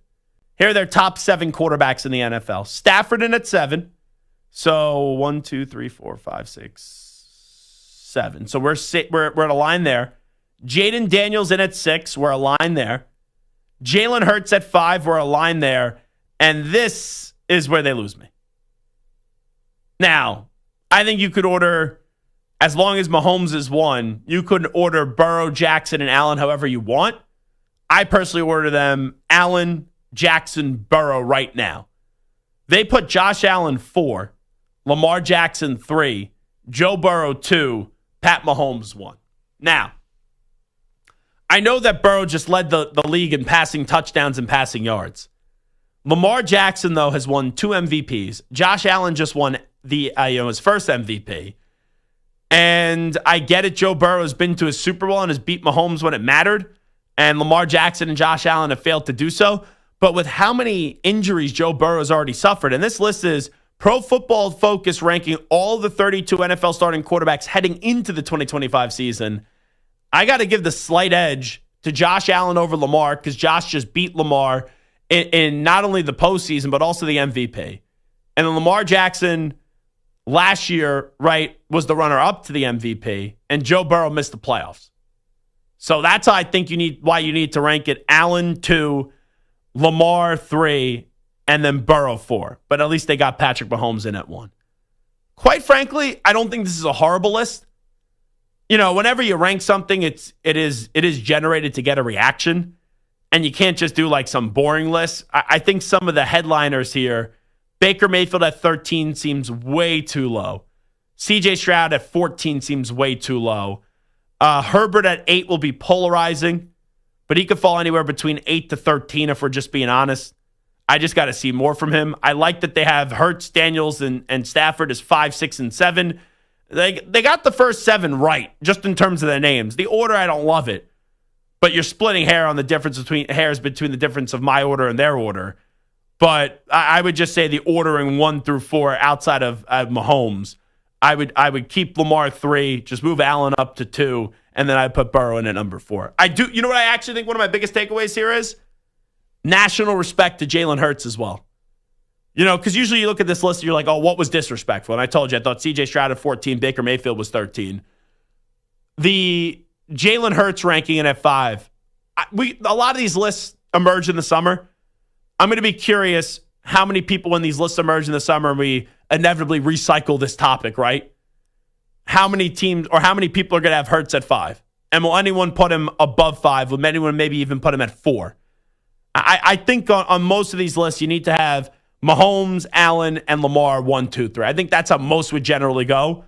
Would anyone put Hurts in front of Burrow? Personally, I would not. But you did have Jalen Hurts outplay Patrick Mahomes twice in a Super Bowl and was able to beat him 1 time. But I think that's good that they got a proper ranking on Jalen Hurts and you get some national respect there. Dak at 17, that will create headlines too. You know what's also an interesting one, Stu? I'm good with Bo Nix at 19. They have Bo Nix as the best rookie quarterback, I guess besides Jaden Daniels from a year ago. Because you had Jaden Daniels at 6, you had Bo Nix at 19, then you had J.J. McCarthy at 21, Drake May at 22, Michael Penix in at 23, and Caleb Williams in at 24. J.J. has not taken a snap yet. He was the one rookie quarterback that was drafted in the first round and not take a snap last year because he was hurt. And you have him in front of Drake May, Michael Penix, and Caleb Williams. And you have Caleb Williams ranked as the lowest ranked first-round quarterback from a draft that had 6 go last year in the first round. I understand that Caleb Williams didn't have a stellar year, but to put him at 24, Stu, I don't think you can name 23 better quarterbacks in the NFL right now entering the season than Caleb Williams. Could you? It would be hard. He should definitely be in I feel like the high teens, 18, 19, that area. Like nothing crazy. But let me ask you this. Would you rather have going into this season Michael Penix Jr. or Caleb Williams? Caleb Williams. Drake May or Caleb Williams? Probably still Caleb, but it's close. JJ or Caleb Williams? Caleb Williams. Bryce Young or Caleb Williams? Caleb Williams. Bo Nix or Caleb Williams? Caleb Williams. Ooh, even after the year Bo Even had. after the year he had, I think I still like the upside of Caleb Williams. Tua Tagovailoa or Caleb Williams? See the area with Tua, Dak, and Lawrence, I'll probably go with those guys, but okay, it's close. It's definitely close on those guys. So you think he should be like 19, 20? Yeah. And then maybe with a good year this year, you would move him higher up on that list. Yeah, I think so. Yeah, no, I think that's same fair. with Drake May, by the way, too. Like if he has a good year, I think he's going to skyrocket up the board here too. Yeah, and that's to me why Jaden Daniels obviously was the most impressive rookie quarterback from a year ago. And that goes without being said. He had the team 60 minutes away from a Super Bowl. So it's unbelievable how he uplifted that franchise and saved that franchise. But you look at the other guys, like we didn't see enough of Michael Penix Jr. We didn't see any of J.J. McCarthy. Bo Nix was really damn impressive. And you look at Drake May, just like Bo Nix, even though Bo did more, right? Those were guys that did more with less. It's not like the Broncos have some sensational offensive roster, and the Patriots, they didn't have an offensive lineman last year, and they also didn't have any wide receivers. And you look at Caleb Williams, he was set up in a good situation, even though Eberflus should not have been the coach, and the coaching was horrendous. But just in terms of the talent on the roster, I know they needed to revamp the offensive line, but you look at some of the players that were there, well, it's not like Drake May had any offensive line. It's not like he had any really good wide receivers. You had DJ Moore at your disposal. You had Cole Kmet at your disposal as well. So I understand why some people are down on Caleb Williams, but to say he's the lowest ranked quarterback out of the quarterbacks that were first rounders last year when 6 did go, I think that's too much.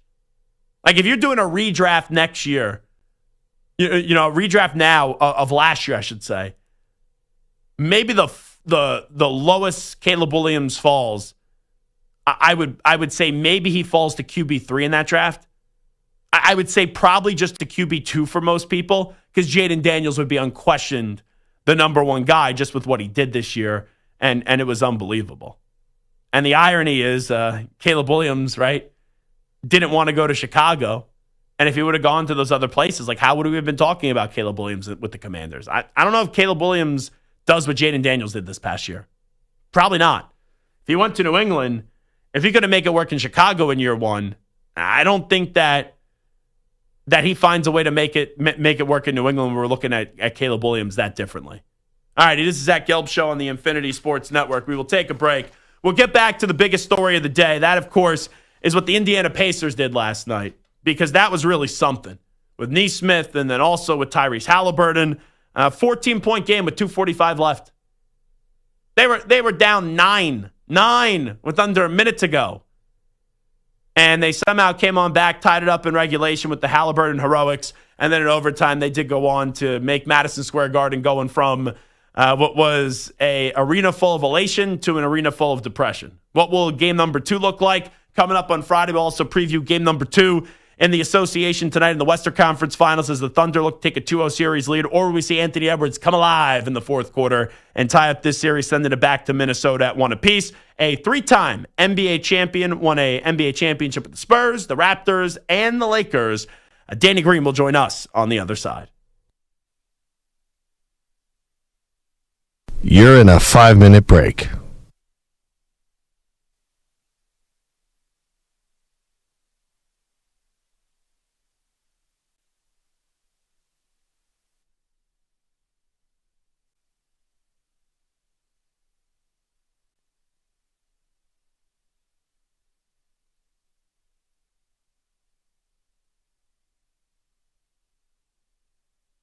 Four minutes, 30 seconds remaining.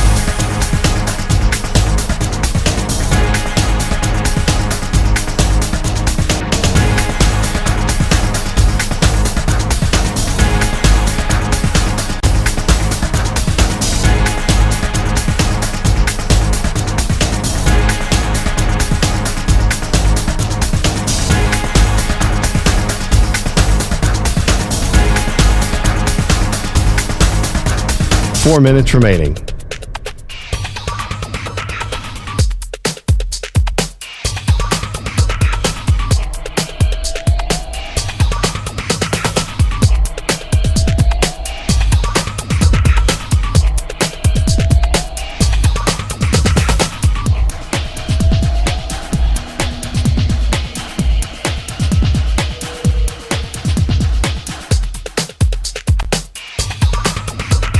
Three minutes, 30 seconds remaining.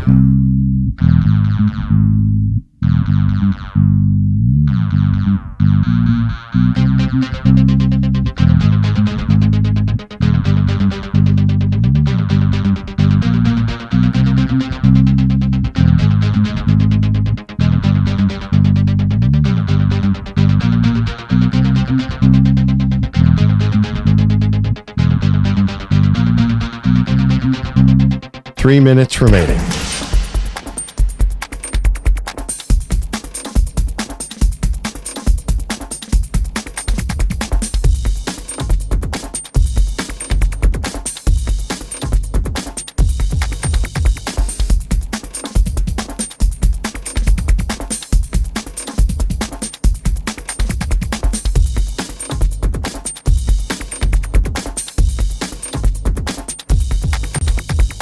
2 minutes, 30 seconds remaining.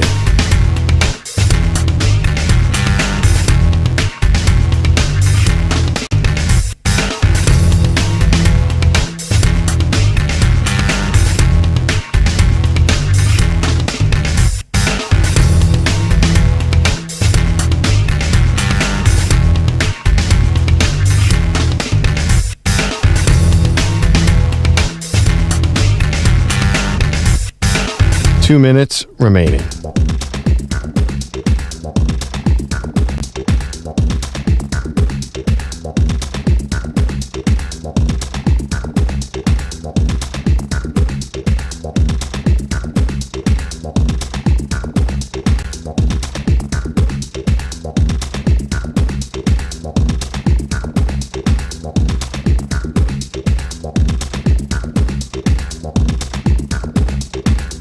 One minute, 30 seconds remaining.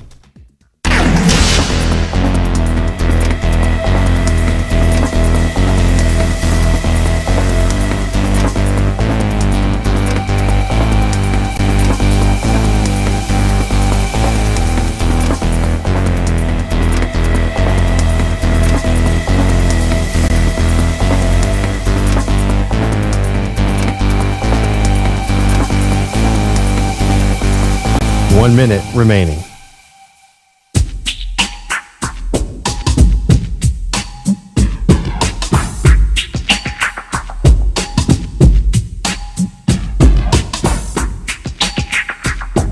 .45 seconds remaining.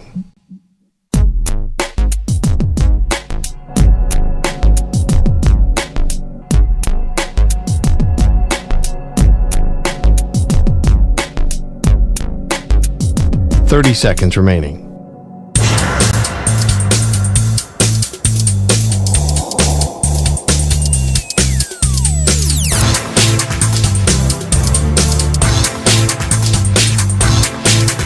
.15 seconds.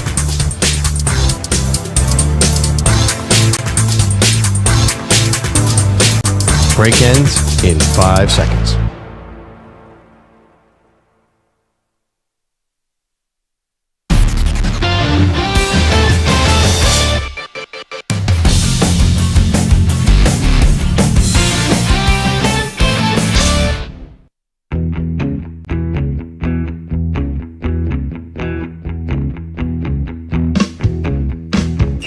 This is the Zach Gelb Show on the Infinity Sports Network. All righty, we'll try to connect with Danny Green coming up in a few moments here on the show, the three-time NBA champion who is now an Audacy Sports NBA Insider. We'll get his thoughts on all the craziness from last night, as that's just a sports moment where you're watching it and it is truly stunning. And you really can't believe what you just saw when it's a 14-point game. Madison Square Garden is rocking. And we've seen 14-point leads blown before, not with 2:45 remaining, right, in a playoff game. And then even so, it got down to single digits. It was at 9 with under a minute to go. And still you thought the Knicks were going to win. And then Halliburton hits that shot, and you go from what the heck did I just saw to, oh, it's actually a 2. Let's see what transpires in overtime. And in overtime, it looked like the Knicks were going to get them a little bit. And once you had the goaltending that wasn't called, where I think the Knicks were up by 5, and then they hit in the corner for 3, I think it was Nesmith again, and you get that 3 and you cut the lead down to 2, that's when you really started to feel like, okay, the Pacers were going to win if you didn't think so right at the end of regulation. But geez, what Halliburton and Nesmith and the Pacers were able to do last night was truly remarkable. And on the line right now to talk about it, and also we'll get a feel in the Western Conference Finals as well as a 3-time NBA champion. And he is an Audacy Sports NBA Insider. That's Danny Green. Insider calls are brought to you by Hyundai. We put your safety first and everything else second. Learn more at HyundaiUSA.com. Danny Green, appreciate the time. Thanks so much for doing this. How you been? Oh, I'm good, man. Appreciate you having me. I've been good. Thank you. Thanks for having me. This is great. Yeah, well, we appreciate you coming on. So how do you put it into words? How do you even describe what you saw last night? I was there. I still can't believe what I did witness with the Knicks and the Pacers. It was so crazy. It's one of the wildest meltdowns that I've seen in a long while, and I've seen a couple of them. Thankfully, I don't think I've been a part of anything that drastic on the bad end of it anyway. But yeah, I said I went to take the dogs out.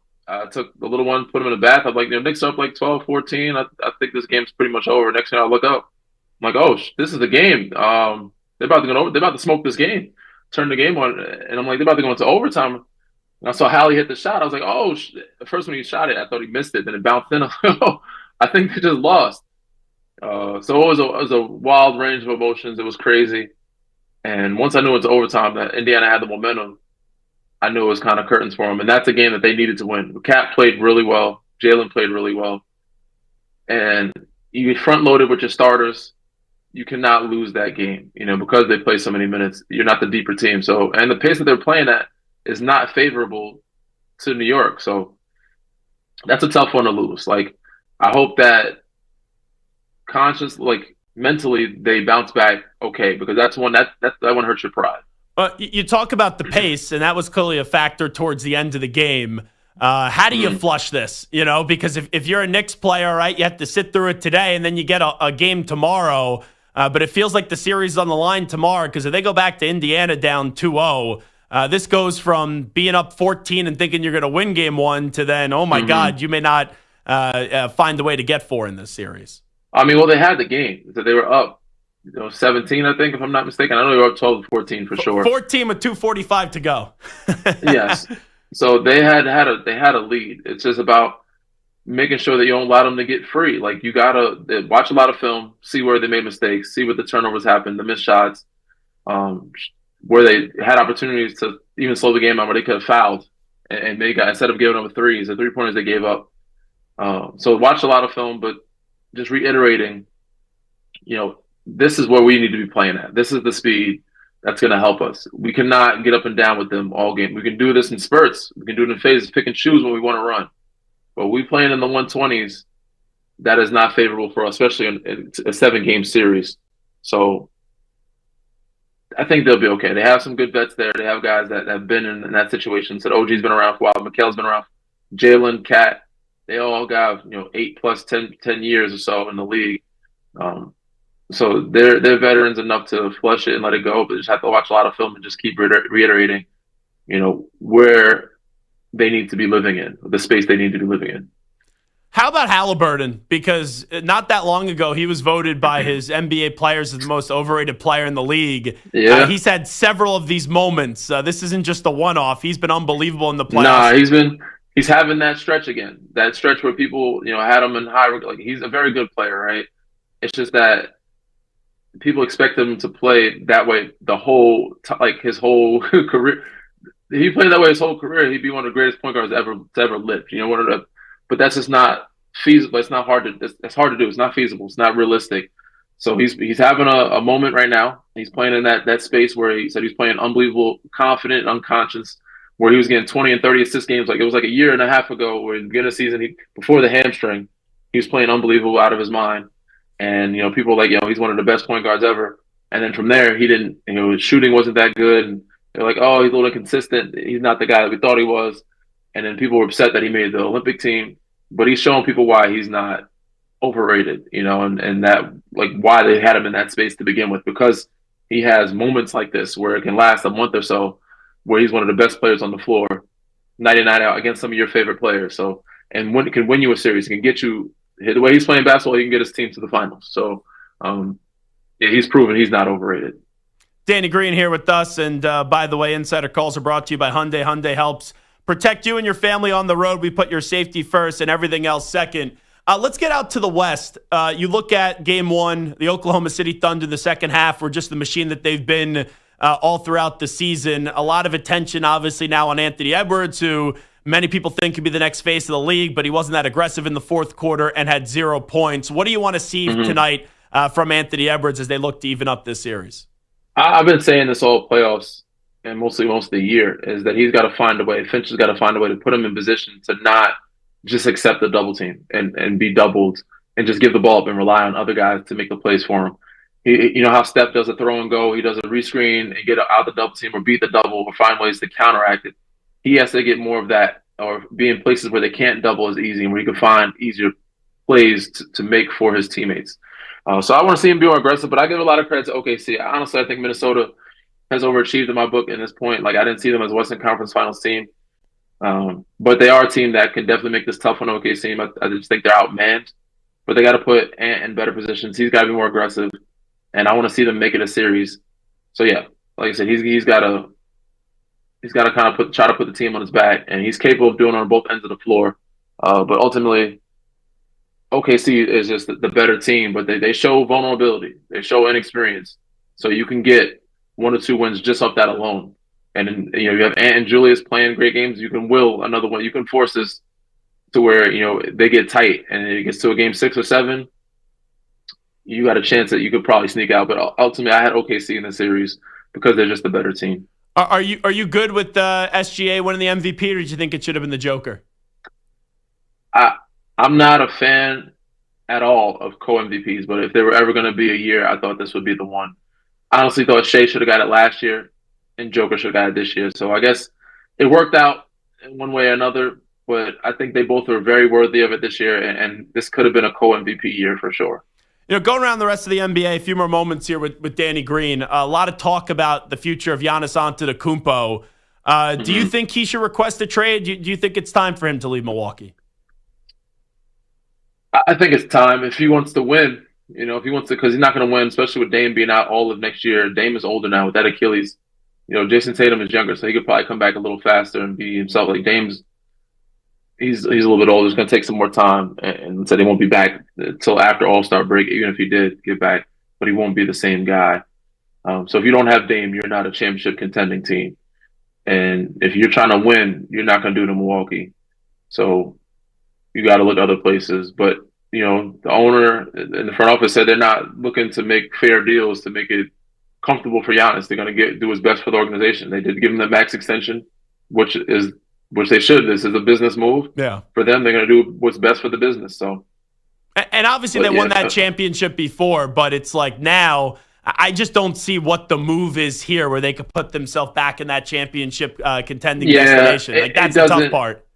It doesn't look like there's any free agent that can change the trajectory of them right now. It looks like it's a start over type of situation for them, and they need to do what OKC did: either go to OKC and get the picks.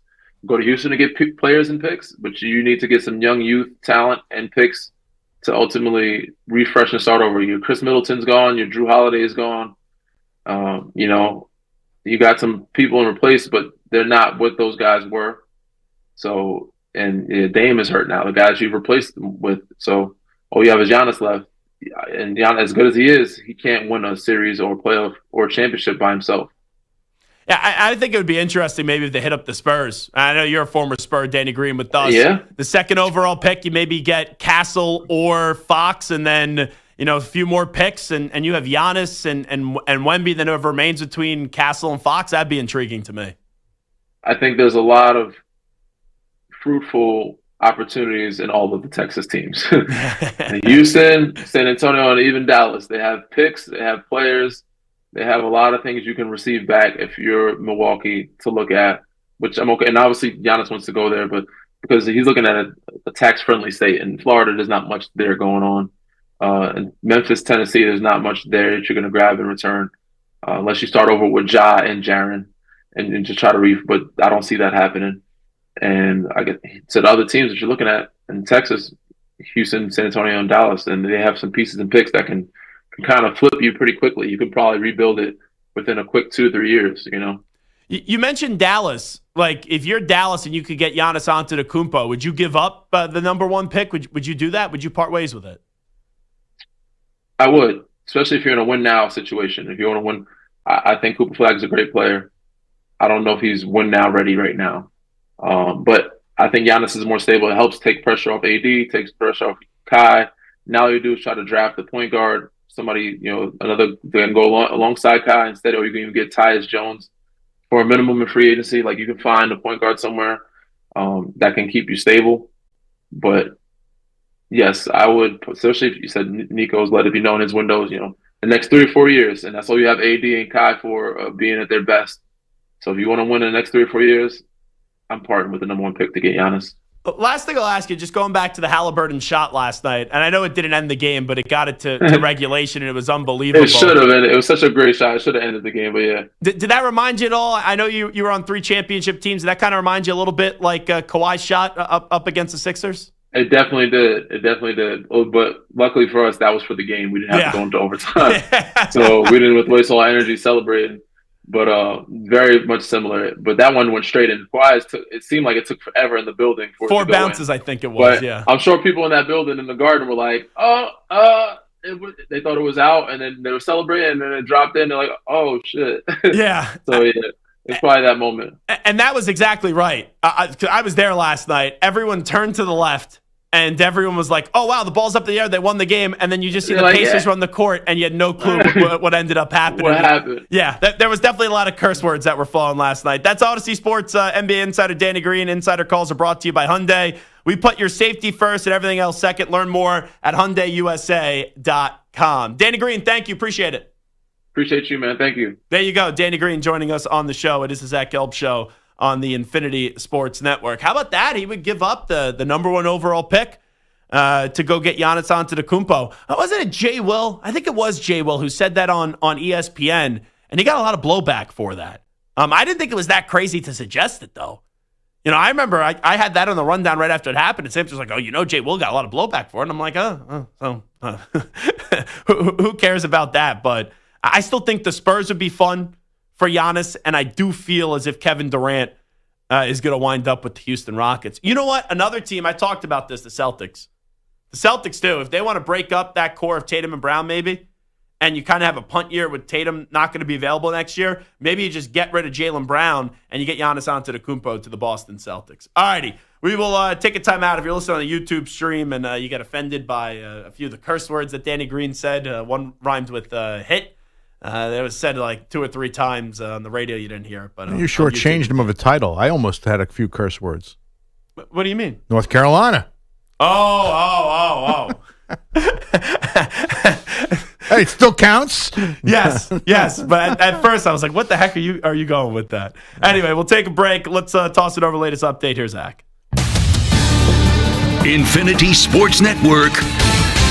Sports Flash. Well, David Adelman has earned the full-time coaching job in Denver with the team dropping the interim label. Through 2 conference games, we had 1 blowout, 1 thriller. The former happened in Game 1 between the Thunder and Wolves. OKC took the first game on its home floor as its star, Shai Gilgeous-Alexander, outplayed the Wolves. Anthony Edwards, the league MVP, had 31 with 20 coming in the second half. Head coach Mark Daigneault said the All-Star remained even-keeled after a slow start. He's got a great emotional temperament. I've always marveled at that about him.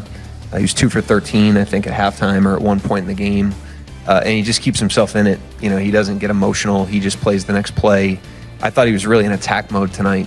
Edwards had 18 on 5 for 13 shooting. Game 2 of the Eastern Conference Finals of the Stanley Cup playoffs tonight. The Hurricanes host the Panthers after the defending champs rolled in the series opener to get the early edge. Brendan Shanahan out as president of the Maple Leafs. The Chicago Blackhawks have hired Jeff Blashill as their new head coach. Right now in baseball, the A's lead the Angels 3-1 top 4. It's the Phillies 1, Rockies 0 top of the 7th. The Blue Jays and Padres even at 6 in the 11th. And the Yankees blanked the Rangers 1-0. I'm Rich Akron.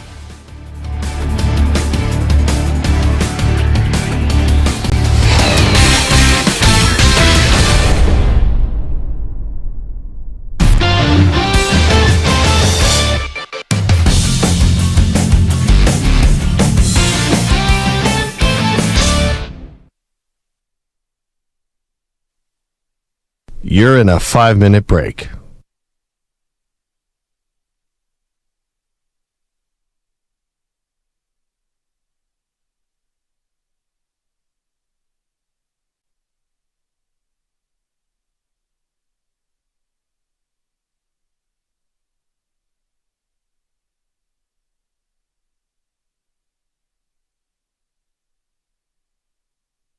Four minutes, 30 seconds remaining.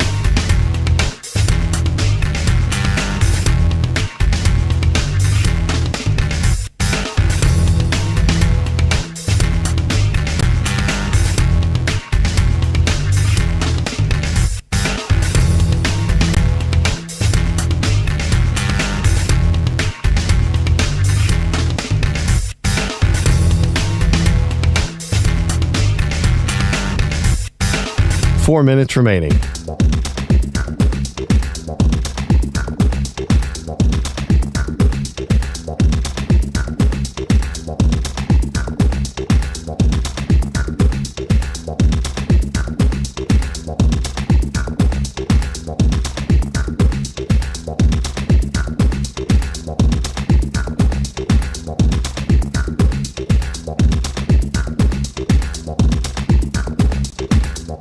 Three minutes, 30 seconds remaining.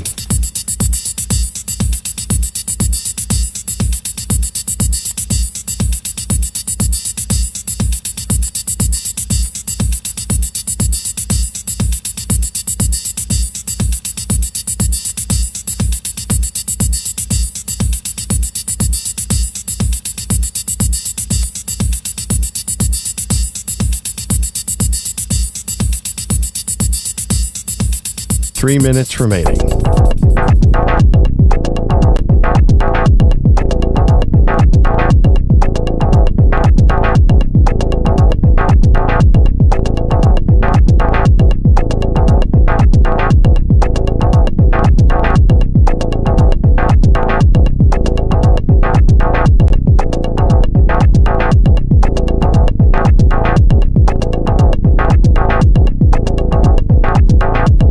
Two minutes, 30 seconds remaining.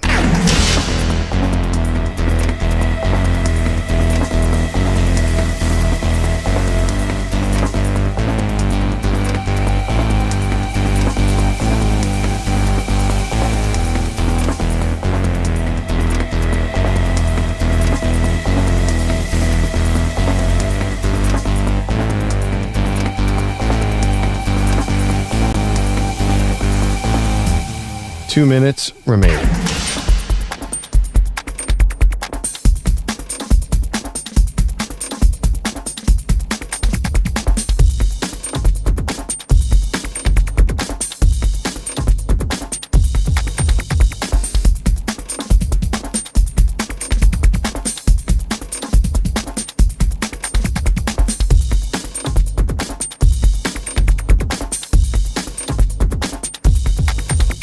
One minute, 30 seconds remaining.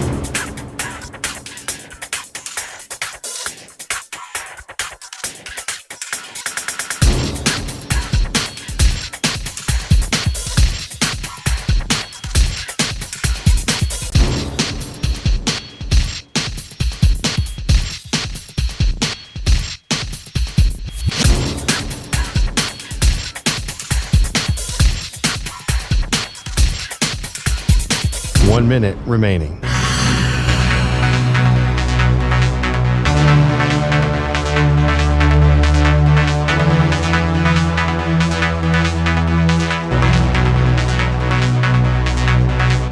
Forty-five seconds remaining.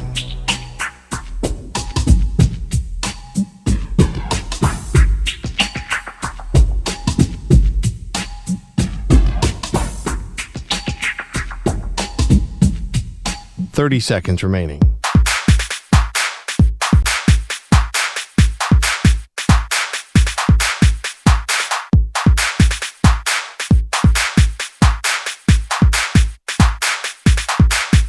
Fifteen seconds.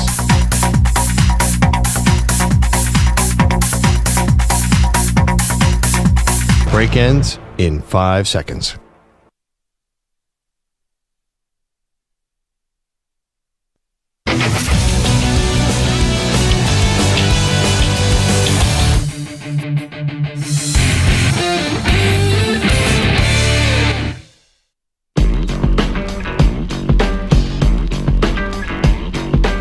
Welcome back to the Zach Gelb Show.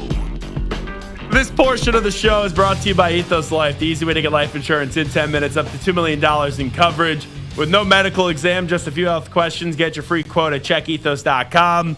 Not available in all states. So 22-10 yesterday was the vote. And the tush push will not be banned for now. They needed to get 24 votes to ban the tush push. I have been vehemently against banning the tush push. There has been some reporting that has come out of this stuff about the meeting that they had yesterday. This very long meeting where Jeffrey Lurie did speak. You had Jason Kelce speak as well. And you had the owners involved, obviously, in these meetings. So Crossing Broad, which is a website in Philadelphia, it kind of compiled all the reporting from yesterday. And I'm reading some of this stuff. Very interesting, let's just say. So this is from Diana Rossini at The Athletic. This is one of the things that Crossing Broad did poll. One high-ranking league source who was in the room said Lurie was like a guy trying to convince his girlfriend why she shouldn't leave him. Throughout his pitch, Lurie was emotional, passionate, and at one point crude. He said the fact that his team came up with the play so unstoppable that the rest of the league had no other choice but to try to ban it was like a wet dream for a teenage boy. Towards the end of his address, he told the assembled owners that regardless of the day's result, he and his franchise would walk out winners with Super Bowl rings to show for it. I could see why the NFL owners, if they were maybe on the fence, because I think this was like split. I think the last time they talked about the possibility of it, I think it was Diana Rossini who said it was at like 16-16, and it was, hold on, not 16-16, that doesn't add up. 14-14? No, that still doesn't add up. What would add up? No, you're right. 16-16 would be 32. Yeah, okay. I'm not that much of a dummy. I said 16. So, Botcher, I'm going to blame you on this one. Uh-oh. You have like these stares where I say something that like you make me feel sometimes like very insecure. And I'm sitting there. I said, 16-16. You gave me like a look like, what math are you doing? No. I thought I heard it was like, I forgot. I thought I heard 15-something, 15-17, something like that. Yeah, so supposedly it was split last time. Temple math, by the way, for you folks. It was split last time at 16-16 I was reading. And then it was 22-10 yesterday. So maybe people just were hearing Jeffrey Lurie speak and they're like, enough of this guy. The wet dream analogy is a weird one. So I read that from Diana Rossini and I was like, okay, like how legitimate was that? Well, Seth Wickersham had the same stuff at the ESPN.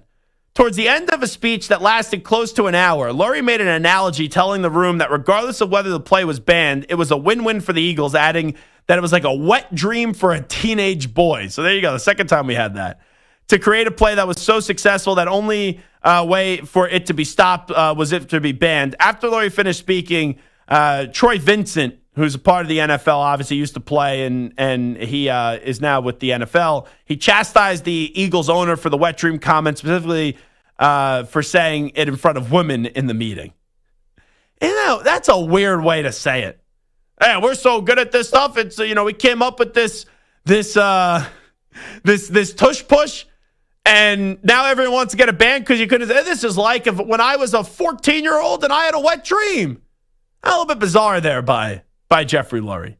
Now, maybe he was basically saying it was like orgasmic is pretty much what I would think that Jeffrey Lurie was basically trying to say, and that's how he tried to clean it up a little bit, saying it was a wet dream. Anyway, Jed York, the owner of the 49ers, who I thought came off as a little fraudulent yesterday because he was thanking Jason Kelce publicly, and he was saying that he wanted to get Jason Kelce some drinks, but Jed York and the 49ers, they voted to ban the tush push. And Jason Kelce was a big advocate to keep the tush push. So an hour passed of Jeffrey Lurie speaking. And San Francisco 49ers owner Jed York asked Lurie, how much more bleep do you have to say? It was like Danny Green. Jed York and Danny Green, they used the same word. There were a few scattered laughs, but the room was quiet and tense. And then finally, this is via Diana Rossini, which I actually think this is the biggest part from the whole article. Because, right, Stu, like, you would agree, Jeffrey Lurie, are people that offended by everything? Does Troy Vincent need to be there like, hey, we're in a room with some women in here, so how dare you say that this is like a wet dream? Does that really offend anyone? I don't think so. I think it was more one of those quotes that you see and you hear and you're like, wow, did he really say that? Yeah. And you kind of laugh at it, but I don't think it's offensive to anyone. It's bizarre. So. Yeah. I wouldn't use that as the analogy, but I wouldn't sit there and be like, oh my God, I'm offended. Botcher, you usually have a quick finger here and a quick trigger on the dump button. There's sometimes you'll dump things and I'm like, you don't really need to dump those things. Like Danny Green saying a word that rhymes with hit that starts with an S, yeah, you got to dump on the radio. If you're Pat McAfee, I guess you don't got to dump that. But let me ask you this. Would you be offended? How old are you, Botcher? 23. So you're 23. this is how crazy this is, Stu. Stu, you're 33? 33. 33. Yeah. And I'm 30. So Stu and I aren't old. But Botcher's a baby at 23. He is. I think there's more of a stereotype with a 23-year-old just being easily offended by everything these days. Are you offended by Jeffrey Lurie saying this idea coming up with the tush push and having everyone want to ban it because we're so damn good at it? It's like a wet dream. Would you be offended by that if you were in I'm the not room? offended. I'm just confused. It's just weird. Why? There's no reason to use the analogy there. Yes. So you're just making yourself look like an idiot by saying it. Yeah, I would say maybe maybe if you want to use that analogy, you were like the kid on Christmas Day when you had all the great presents under the tree.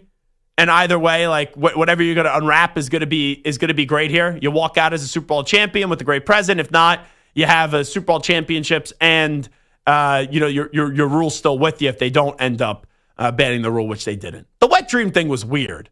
I think that's a good way of putting it. You were confused by it. Hey, Stu, do me a favor. This will be like a Jody Mack ask. Get me Jeffrey Lurie on line 1. Let's see if we get Jeffrey Lurie on. Let's reach out to the Eagles. What did you mean by the whole wet dream thing? I think I know what you meant. When Troy Vincent was offended by it and said there was women in the room, maybe they would be offended by it. Did you that ever cross your mind? I don't think that's a big deal. There will be some article. NFL owners at it again.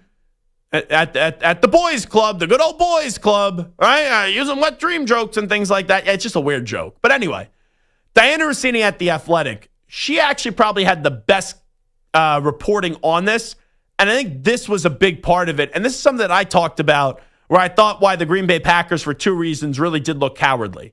While the Packers were the authors of the proposal, it's important to note that they were not the only ones in favor of banning the play.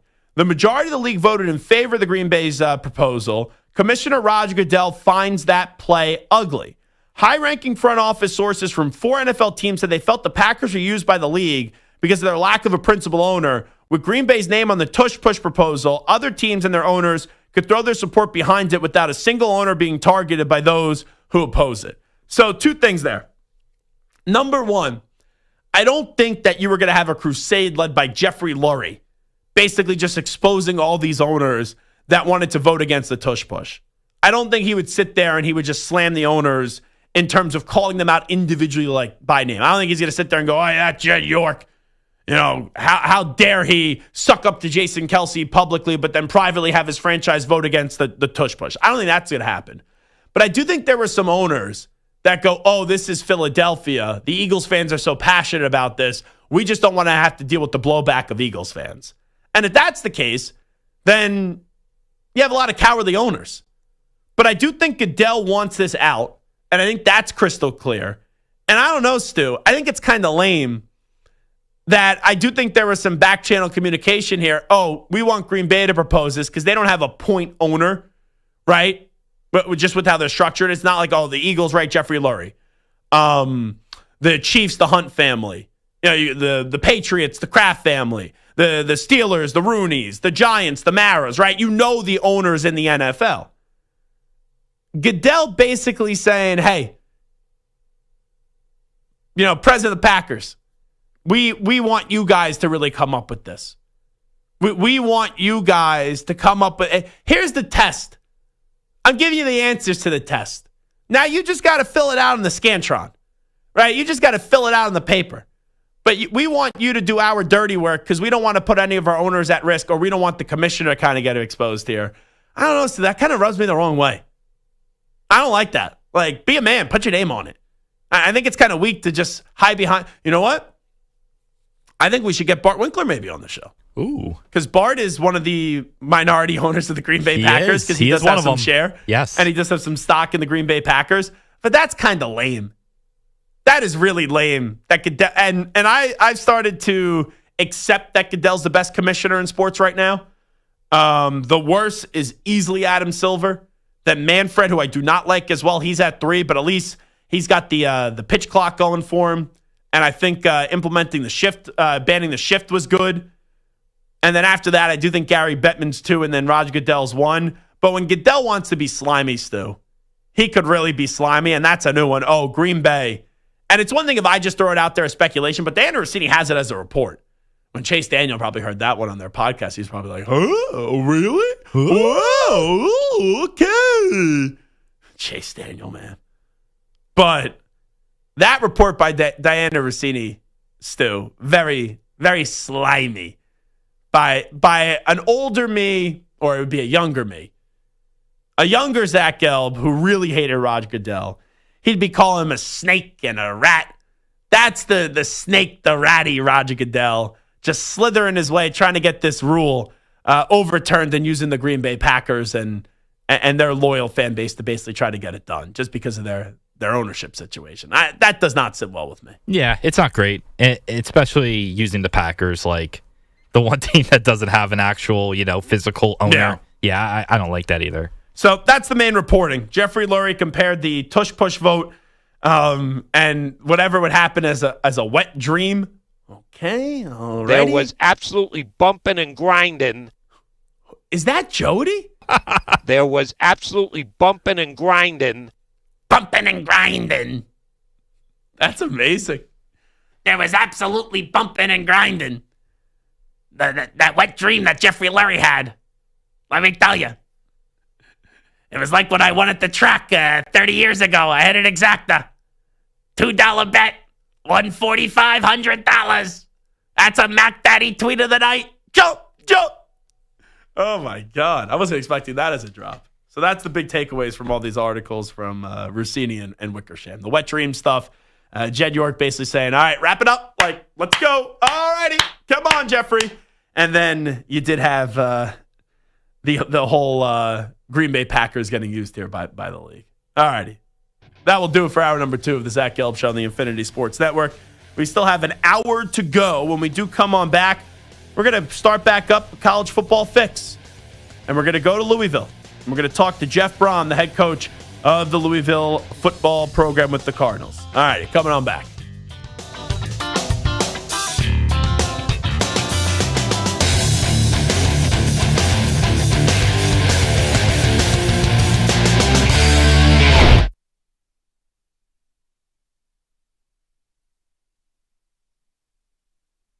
You're in a 5-minute break.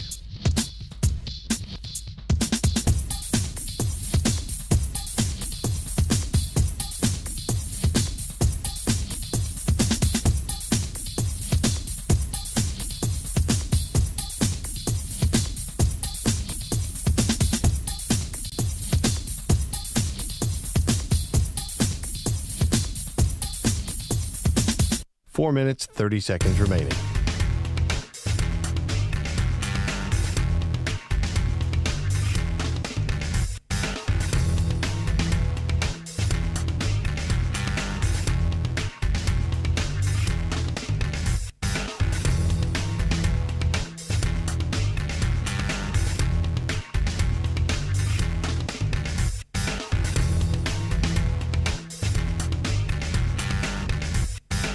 Four minutes remaining.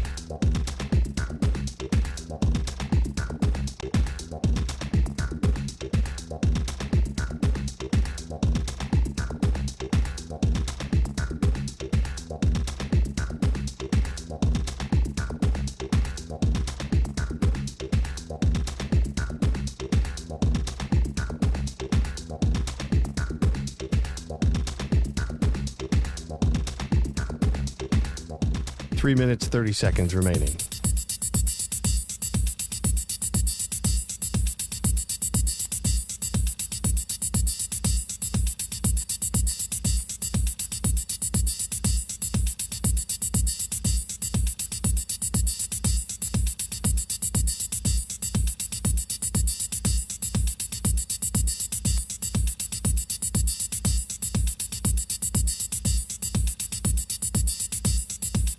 Three minutes remaining.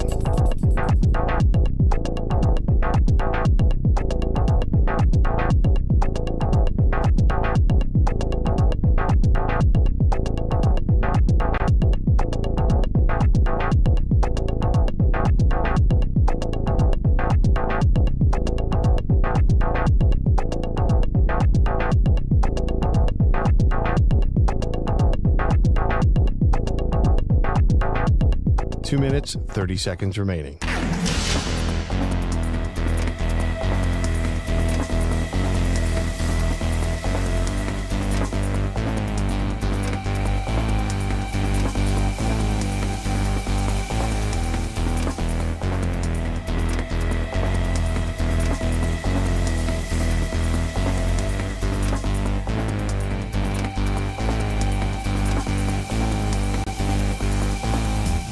Two minutes remaining.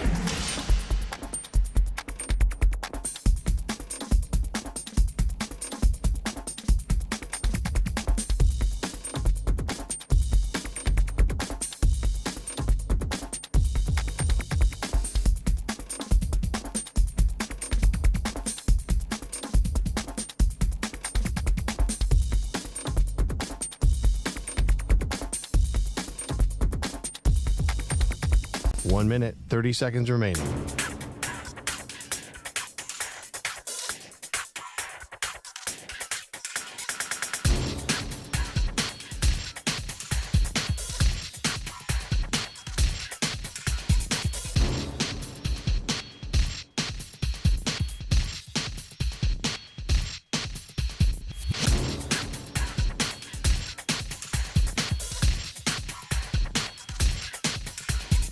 One minute remaining.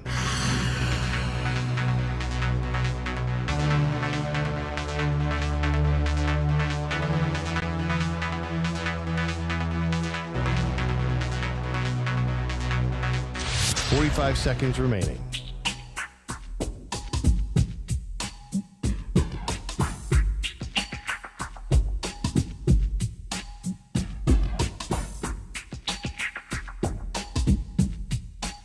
Seconds remaining.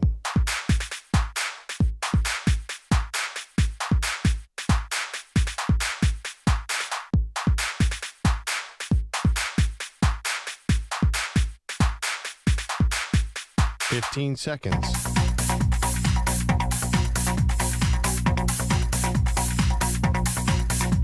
Break ends in 5 seconds.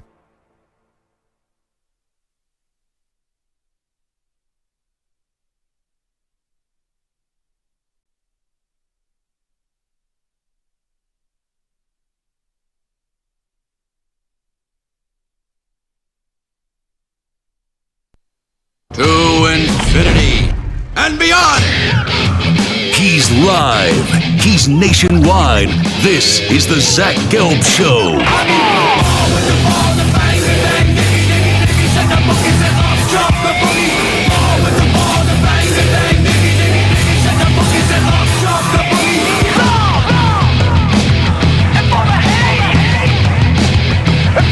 Here's your host, Zach Gelb. Number 3 of our radio program. It is the Zach Gelb Show on the Infinity Sports Network. We are efforting to get Jeff Brohm, the head football coach, at Louisville, as we will try to kick off our college football fix segment, and we'll hope to do that coming up in a matter of moments. Louisville under Jeff Brohm, the last 2 seasons in year number 1, they did make the ACC championship game. They did lose that, and then last year at the end of the season, they did have nice victories up against Clemson, and then also a big rivalry with Kentucky. They smashed Kentucky 41-14, and they beat Clemson 33-21. And their quarterback last year was Tyler Shuck, who is now the second-round pick and is expected to be the starting quarterback for the New Orleans Saints. As you do have injuries to Haener, and that also Derek Carr did go into retirement, so he's no longer going to be a part of that Saints organization. So hopefully we could connect with Jeff Brohm coming up momentarily on the Zach Gelb Show on the Infinity Sports Network. And Miller Moss now is their quarterback, who was at USC, got benched towards the end of the season. But now with the transfer portal, you will see Miller Moss under center for game number 1, as we are 100 days away, actually, from the Louisville football season from starting back up. So we're getting closer and closer, right, with Memorial Day weekend coming up this weekend. Obviously, that's like the unofficial start of summer. So you get into that summer mode and you start to be thinking about college football. So let's get to a little college football fix right here on the Zach Gelb Show. We miss college football. Genty, his first touch. And typical Look at him go! You can't bring him down! Is he? Yes, he will! We can't wait for the 2025 season. Howard with 3rd and 11. He'll throw it. He's going for it. Jeremiah Smith one-on-one. Game, set, match. Whenever you needed it, you got it. Will Howard to Jeremiah Smith. Biggest play of the game. And we're counting down the days to kickoff. Are we there yet? No. Are we there yet? I said no. Are we there yet? What's wrong with your ear? Here is your college football fix, only on the Zach Gelb Show. Louisville was 9-4 a year ago. We're 100 days away from their football season kicking on off against Eastern Kentucky. We know Jeff Brohm is their head football coach. He's entering his 3rd season with the Cardinals as their head honcho. Also played his college ball there, and he's kind enough to join us right now as we preview Louisville. Coach Jeff Brohm, appreciate the time. Thanks so much for doing this. How you been? Yes, sir. How are you guys doing? Well, I'm doing fantastic. Hey, before we talk about this upcoming season, I want to hear a little bit about your quarterback last year, Tyler Shuck, who's now off to the NFL and got selected in the 2nd round by the New Orleans Saints. I know you guys were with him for a year where he was your quarterback at Louisville through the transfer portal. Just how do you kind of look back at the Tyler Shuck experience?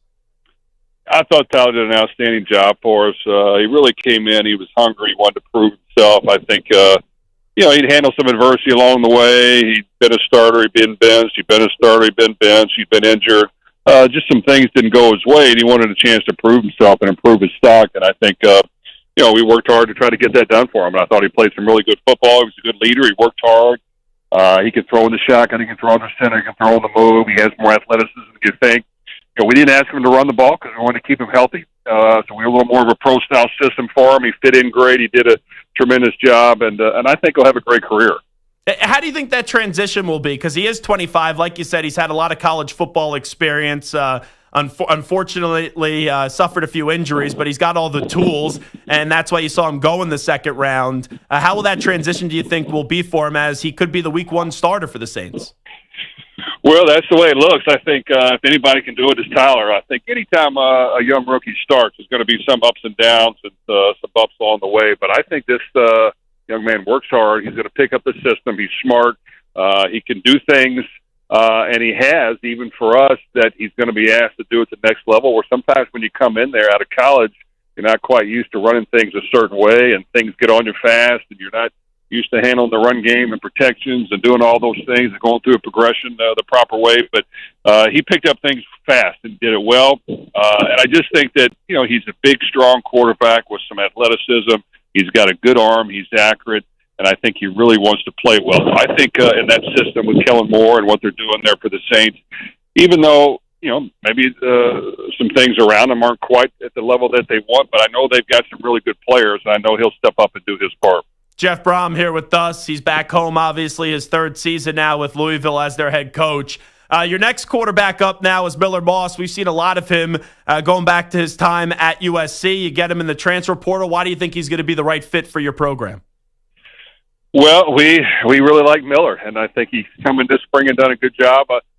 Some similar characteristics. I think he's got 1 year left to play, which I like. I like guys that want to come in and make a difference and go out with a bang and try to prove themselves. And he played some good football in the past, but then once again, he had been benched as well. And the season maybe didn't go quite the way they wanted, and a lot of the blame came on him, which is normal for a quarterback. You get a lot of the credit when things are going good, a lot of the blame when it's not. And he's got to bounce back. And I think he's hungry to prove himself. We're going to try to do all the things that he does best. And that he's really good at and build the offense around him. I think we have some weapons that will help take some of the pressure off of him, but I think he's smart, he's hungry, and I also think he'll perform well for us. And, you got to hit the ground running with quarterbacks, especially when they only have a year left. And we've seen schools have a lot of success with the transfer portal at this position. We saw what you guys were able to do last year, Miami too, and you look at schools like Oregon, and that just become the norm for the sport. I know I sometimes call Jeff Brohm the transfer portal. It's kind of like speed dating. You got to make that quick decision. You hope that it works out. But how do you kind of build that trust with the quarterback? Because we all know that it's the most important position, not only in football, but all sports. Well, I think you have to be invested in making sure that position succeeds. So you got to really build the offense around what that young man does well. I think you got to really, between now and the first game, spend a lot of time around him. You got to get to know him. You got to watch film with him. You got to work out with him. You got to, put him around your receivers and the leaders on your team, and he's got to be a leader. And I just think a lot of time has to be spent doing that. It's just not going to happen. And I think, when you're trying to do it in less than a year, it just requires a lot of work. So I think, for us, you pick and choose to take a little break here and there, but other than that, it's harder work, and you're doing things daily to make sure that happens. And I just think if you really invest in doing that, and the quarterback is around the coordinator, the head coach, the play caller, all those things, we can figure it out, and we can figure out what he's really good at and make sure that we concentrate on those things. Yeah, and also for him individually, right? When he was at USC, supposed to be a rock star, and then towards the end of the season, they benched him. Can you get a sense why that will not define him and why that moment will not be how people remember Miller Moss in college football? Well, I think everybody takes some lumps along the way. To say you're just going to go down an easy slide is just not normal for anybody. So I think as long as you're able to handle that and learn from your mistakes and, not blame it on someone else and able to move on and improve and get better, you can get that done. And I know Miller has that same attitude, the same attitude Tyler had when he came in. I think he just wants to say, hey, here's my 1 year, coach, take me, let's go try to win this thing and do the best we can. And he's really spent a lot of time working hard to learn things, learn them fast, and get around our players, get around the coaches. And I just think he's going to invest his time as well as us, and together we should be able to make a difference. It also helps when you got two good running backs and two young running backs, too, for a quarterback. Isaac Brown, what a year last year in his freshman season, had over 1,100 rushing yards and 11 rushing touchdowns. And then Duke Watson is someone that's pretty damn good as well, as he almost had 600 rushing yards for you. Just how about that 1-2 punch that your quarterback has in the backfield? Well, those guys performed at a high level for true freshmen without question, and really did a great job for us. And I think, when you play the quarterback position, you can't ask the quarterback to throw the ball every play. You can't ask him to, spread the field and just find ways to get completions when teams are playing the pass. So you have to be able to have a running game. You have to be able to have play action. You have to do some things to throw the ball vertically, and you have to be able to mix all those things in so that you're an effective team that can score points and not turn the ball over, and your quarterback is very efficient. So we work hard to do that. So, yes, receiver play, tight end play is important, O-line play is important, but running backs are very important as well. And I just think they help take a lot of pressure off the quarterback, and we definitely want to use those two. What do you challenge both of them now in your number two to take that next step?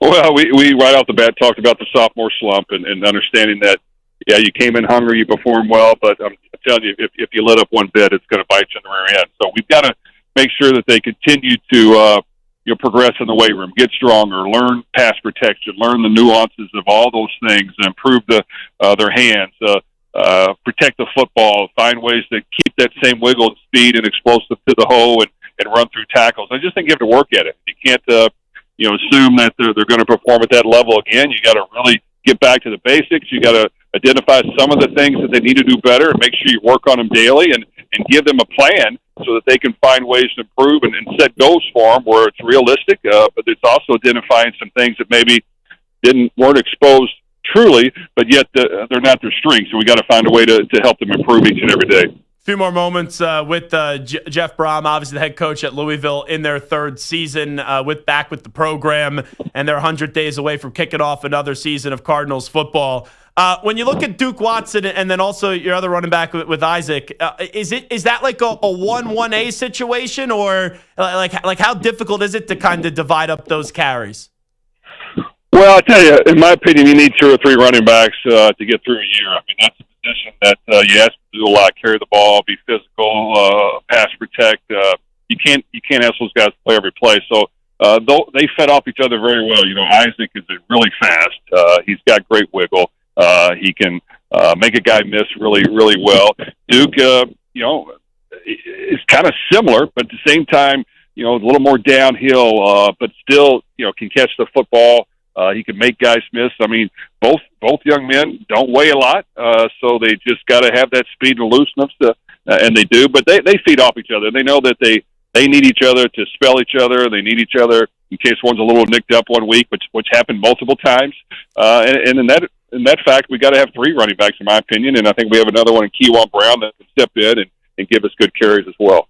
Hey, flipping it to the other side of the ball, I know you had to replace a lot in your secondary, but how do you think the defense is rounded into form this early on? Well, that's a big emphasis this year, without question. I think we'll have some new players. At times we performed well, and at other times we did not. I think if we look at our weakness, which we've identified it, we were not very good against the pass, and not consistently good against the pass. We had a couple moments here and there, so we've got to be better at doing that. I think defending the pass is very important in today's age. You can't allow the quarterback to feel comfortable, to have success, to get in the rhythm. We got to find ways to take that away. So we've worked hard at that, and that's coaching wise as well, trying to figure out a better plan of attack to make sure that we're putting our guys in the best position to succeed. But I think our young guys, even though there's not as much experience as we'd like to have, will step up and perform well. You look back at these first 2 years with you being back home now as the head coach of your alma mater. Year one, you guys made the ACC championship game. You also beat Notre Dame in the regular season. Year two, towards the end of the year, you had a nice victory up against Clemson. You guys smothered Kentucky, which I know is so important for you guys as well. Just how do you kind of look back and kind of reflect on what these last 2 years have really meant to you? Well, we definitely have had some good moments, and that's great. And we've proven that we can play at a high level when we want to. I think it's a matter of being consistent every week and doing that. So that's got to be the goal moving forward, is making sure that we don't have slip-ups throughout the year, making sure that we're consistent throughout the game, being really good at the small things. So I think we have the capability and potential to be extremely good, but you got to do it every day, and you got to work at it. You got to make sure our guys understand what it's going to really take, and you can't have those subtle moments that are costly that can cost you the game, which we've had in the past. So we just got to work hard to get that done. But like everything, the difference in winning and losing is so small. You've got to really hone in on the details. I think we've really concentrated and made sure that, hey, let's make sure these are the things that we have not been as good at. Let's figure out ways to get better, because I think if we do, it'll pay off and it'll help us get more wins. And right, it's a 12-team playoff format for now. Last year we saw two teams from the ACC get in Clemson and SMU. Do you feel like you guys are knocking on the door for a college football playoff berth? Well, without question, that's our goal. I think we've, like I said, we've had some good wins against very, very good teams. We're a very capable team as well. We've had some close wins as well that we could easily lose. So I just think you've got to continue to press forward. We got to continue to step up to the challenge. But without question, that's our goal, and we want to get to that point. Two more, and then I'll get you out of here. Jeff Brohm here with us, the head football coach at Louisville. You look at the playoff right now. It feels like it's going to inevitably expand to 14. It came out today that they're going to do away with the automatic conference champions getting the top four seeds and then getting a bye. Just how about the change to the playoff system and the thought of it also going from 12 to 14?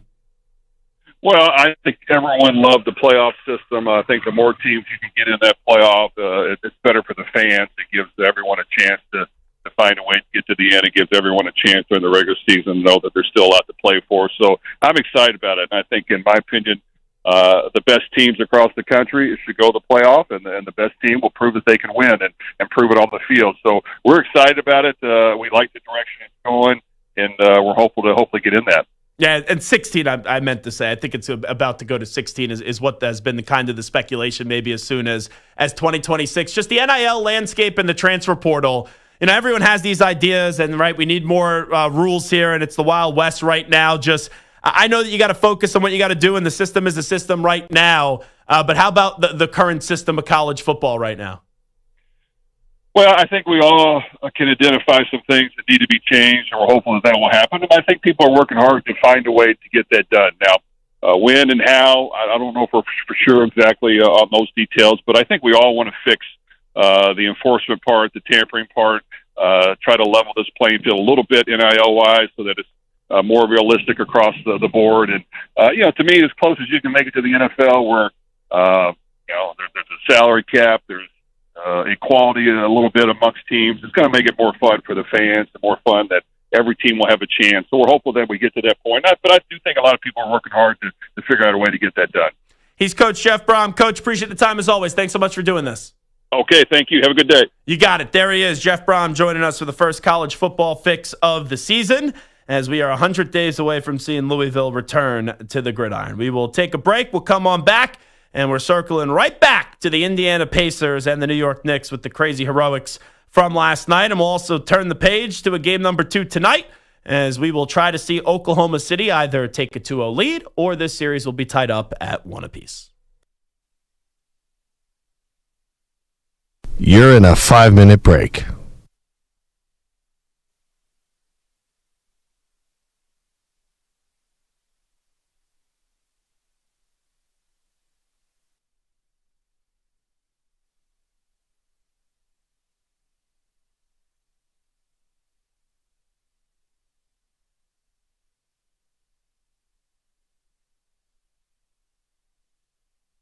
Four minutes, 30 seconds remaining.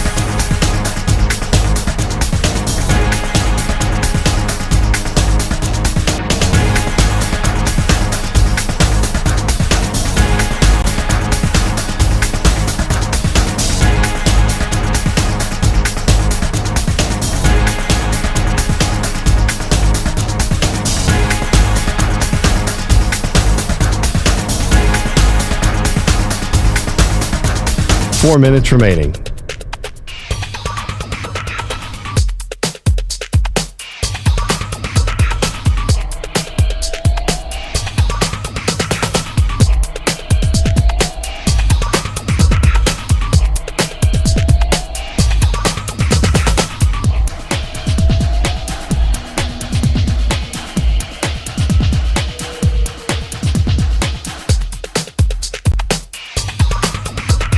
Three minutes, 30 seconds remaining.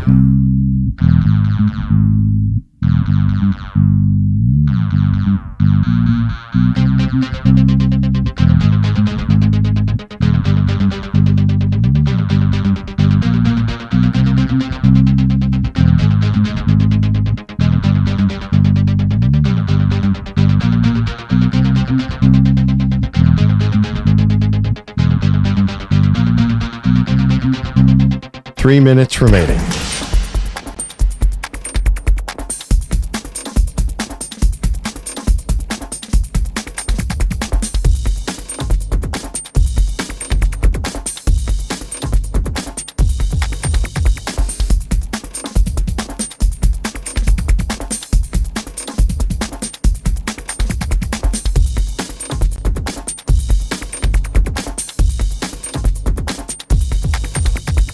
Two minutes, 30 seconds remaining.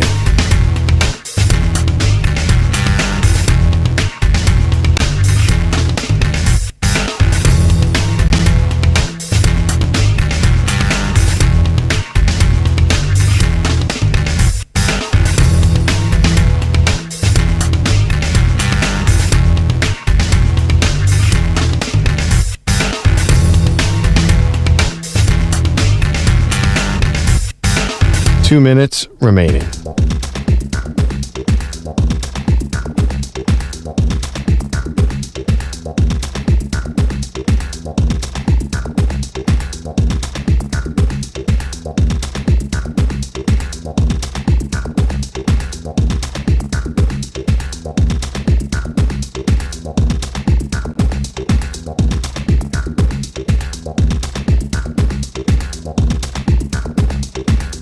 One minute, 30 seconds remaining.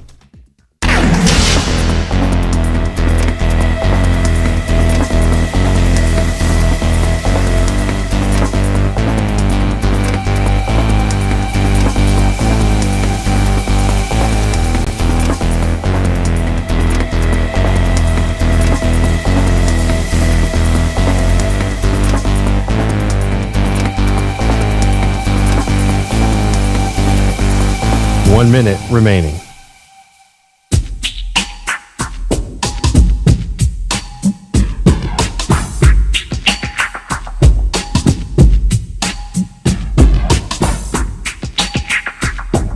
Forty-five seconds remaining.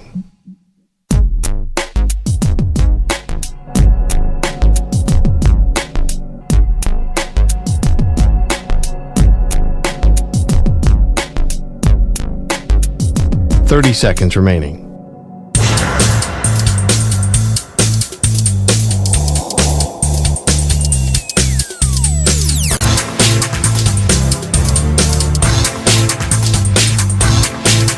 Fifteen seconds.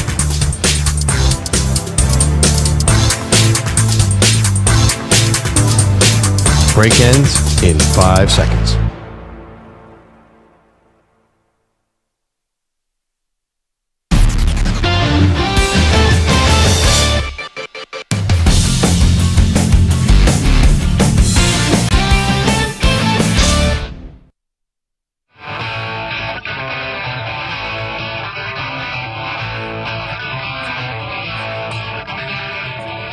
This is the Zach Gelb Show on the Infinity Sports Network. All right, it is Zach Gelb Show on the Infinity Sports Network. You will hear from Shaq in just a second, as we will play you that cut one more time from inside the NBA about the pressure that's on Anthony Edwards last night. But one of those moments where you won't forget Game 1 of the Eastern Conference Finals for a while. Now, if the Pacers go on to win this series, which is very possible, that is a victory where if you look at it the other way for the Knicks, it's bad now, don't get me wrong. Like, 14 points, 2:45 to go, you have that lead, you're home, your building's rocking, you think it's night-night time, right? You think it's like Steph Curry, like, good night. That game was over.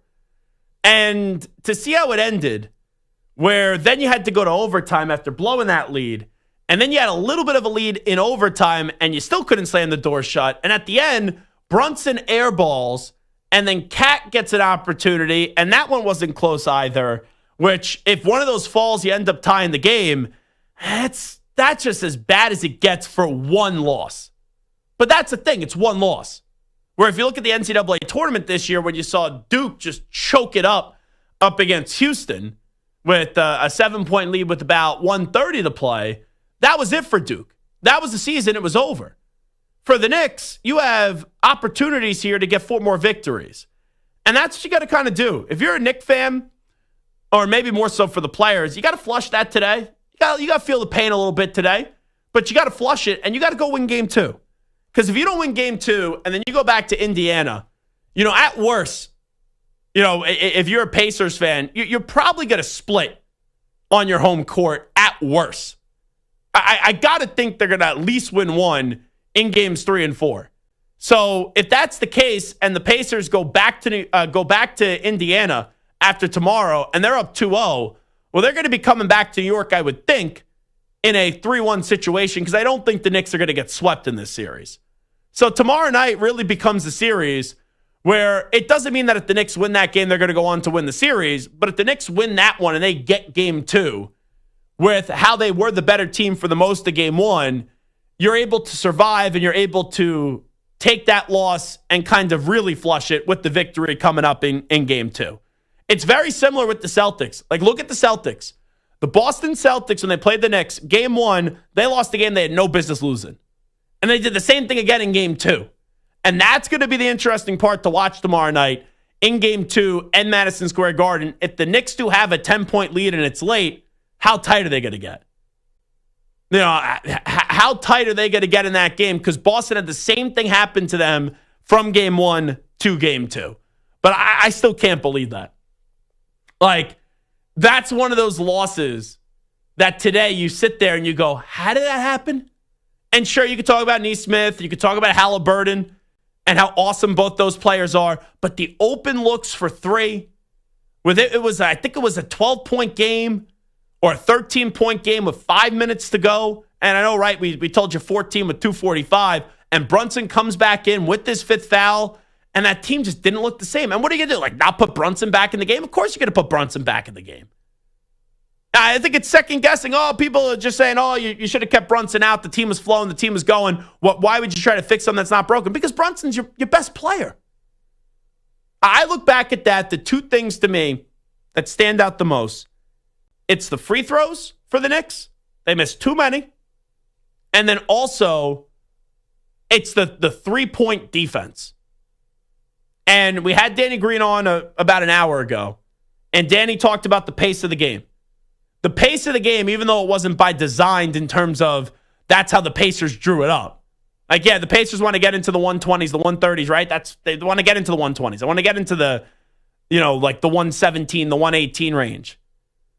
But they weren't expecting to be down with having it be that way by 14 points with 2:45 to go. But that's what they were down by. And as the game did go on, and you had the Pacers just look like they were the more conditioned team, and they were getting to their spots, and the Pacers were wide open for three. Well, why were the Pacers wide open for three? It's either a lack of effort or the players are sucking wind on the New York Knicks, and they can't find a way to get to their spots on defense. Like, I know I didn't love the challenge last night from Tibbs. It was a bad challenge. Looking back at it, very ticky-tack, and it was contact both ways. But Brunson initiated the contact first. Not having his challenge at the end of the game was big. It was. And the Pacers had their challenge in overtime. The Knicks did not. The Pacers won. I think they had one challenge and they won it. And the Knicks didn't. And there was a big goaltending at the end, in overtime, that it went from, I think it was a 5-point game, a Knicks lead, to then a 2-point game where the goaltending was not called, and then the Pacers took it the other way, and I believe they had a corner three. So that perimeter defense needs to be better, which was an issue at times up against the Celtics, really in game 3. And then also, you got to make your free throws. But overall, like, you look at the Knicks, you saw what Jalen Brunson was able to do. You saw what Karl Anthony Towns was able to do, 43 and 35, if I have those numbers right. And then Mikal Bridges and OG Anunoby both gave you 16 points each. So it's one of those situations where if I would have told you those would have been the numbers last night, and I would have told you, hey, the New York Knicks would have had a playoff game at home where Karl Anthony Towns would have finished the game with 35, and Jalen Brunson would have had 43, and OG would have had 16, and Mikal Bridges would have had 16, you would think that the Knicks would have won the game. But the Pacers had 15 threes, and more importantly, Nesmith couldn't miss at the end of the game, and Halliburton, if the game's in the balance, just like how, right, people call Jalen Brunson the most clutch player in the league, well, Tyrese Halliburton is a killer. And we've now seen multiple moments through the postseason, and you go through the numbers, and I still can't get over these numbers. And it just kind of encapsulates just the craziness and how ridiculous the night is. The Pacers have 3 wins this postseason out of the 4 and 1,702, which was the record. 3 of those wins out of the 4 is what teams were trailing by 7+ in the final 50 seconds of the fourth quarter or OT in the playoffs since the 1996-1997 season. And also, since 1998 in the NBA playoffs, teams going into last night were 1,414 when down by 9+ in the final minute of the fourth quarter. And then Ravel also had, because, like, which stat do you want? Going into last night, 994-0, record before the Knicks lost tonight of a team up by at least 14 going into the final 245 of playoff games since 1997. Now 994-1. I always find it funny how they get these stats. Like 994-0, how they're able to compute the teams that were up at least 14 with 245 to go in the history of the playoffs since 1997. So game 2 becomes massive tomorrow. All the pressure's on the Knicks, and if they tie the series up at 1 apiece, you survive game 1. Still, the series isn't won, but then you have a brand new series. If the Pacers go up 2-0, I don't see how the Knicks are going to get to 4. But I do think the Knicks will win tomorrow. Now, on the flip side, you got game 2 tonight between the Timberwolves and the Oklahoma City Thunder. The Oklahoma City Thunder were awesome in the second half, and we saw what Shai Gilgeous-Alexander did. And, all right, it's going to be curious to see what the whistle is tonight in this one because everyone's bitching. I think it's so overblown. Oh, Shai Gilgeous-Alexander, he draws all these calls. Like, welcome to the NBA, folks. Even if you took away all of his made free throws, they still would have won the game the other night. So, to me, the officiating's overblown, but now it becomes a story, so we'll see how the officiating is. But I think the biggest interest tonight outside of the officiating, actually it's bigger than the officiating, is really what you're going to get from Anthony Edwards if that game is in the balance late. And is Anthony Edwards going to have a big performance and he's going to be able to tie up this series at 1 apiece? Because if the Thunder, they're better than the Timberwolves.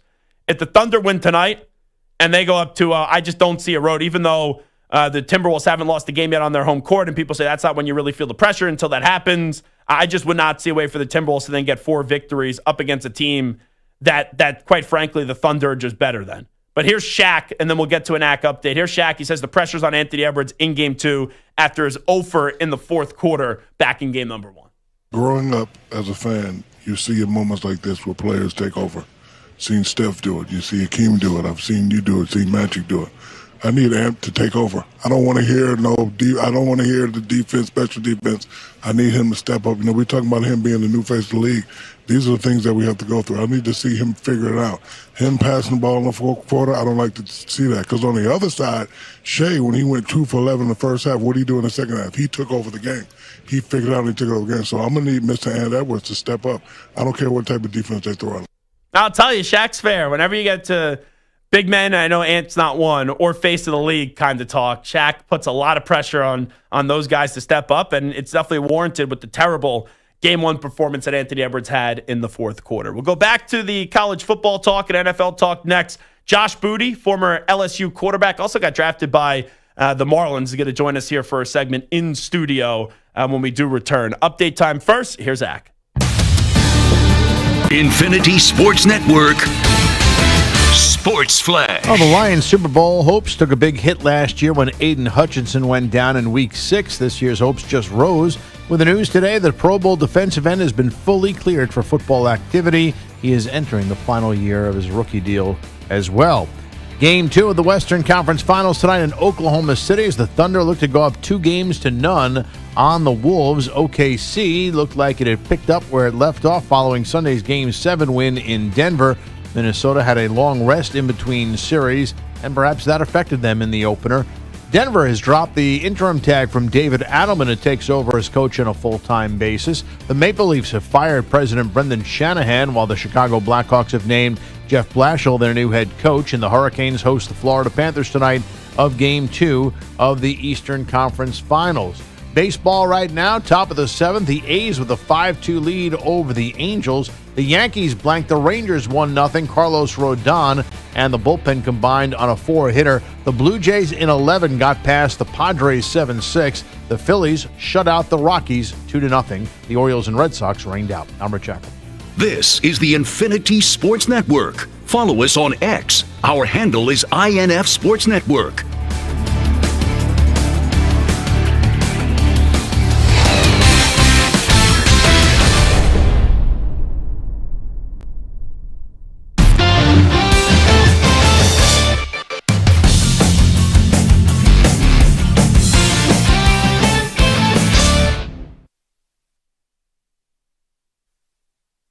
You're in a 5-minute break.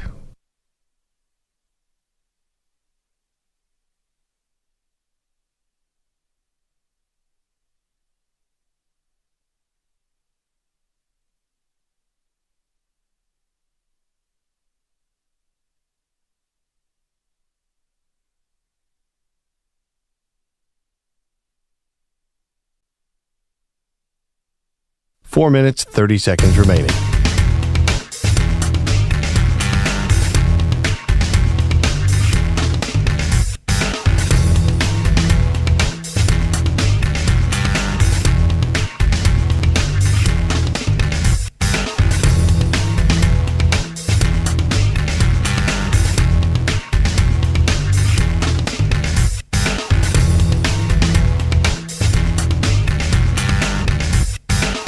Four minutes remaining.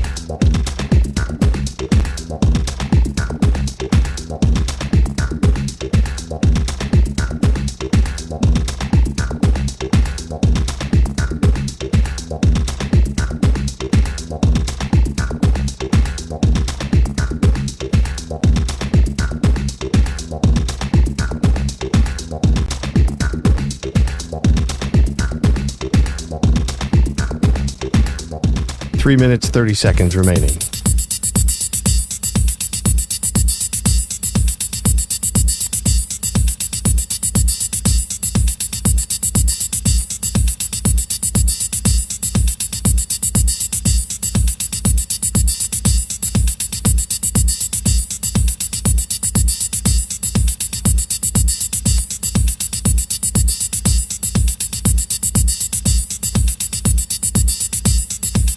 Three minutes remaining.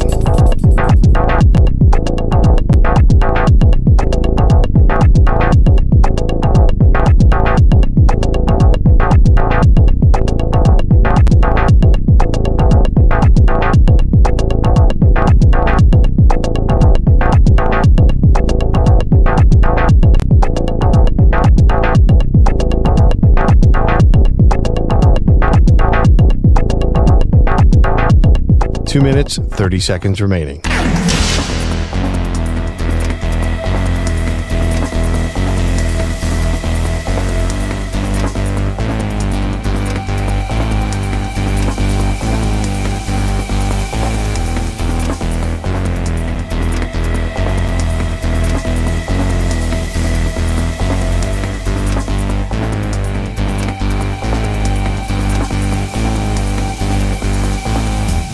Two minutes remaining.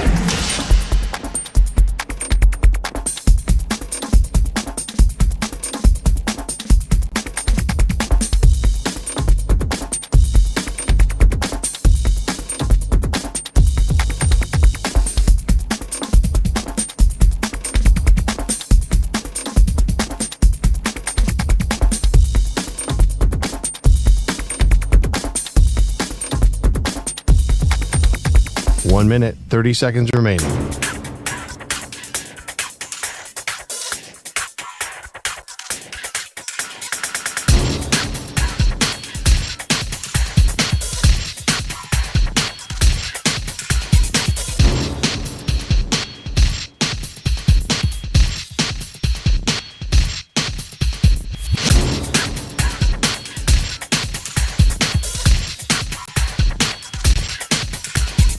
One minute remaining.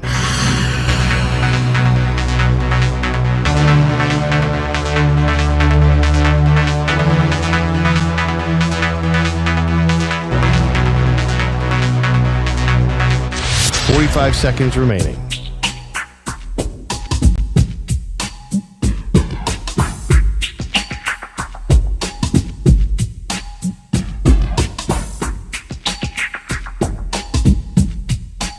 Seconds remaining.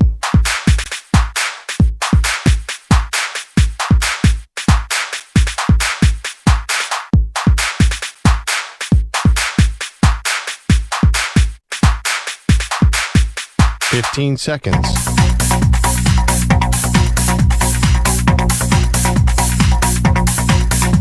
Break ends in 5 seconds.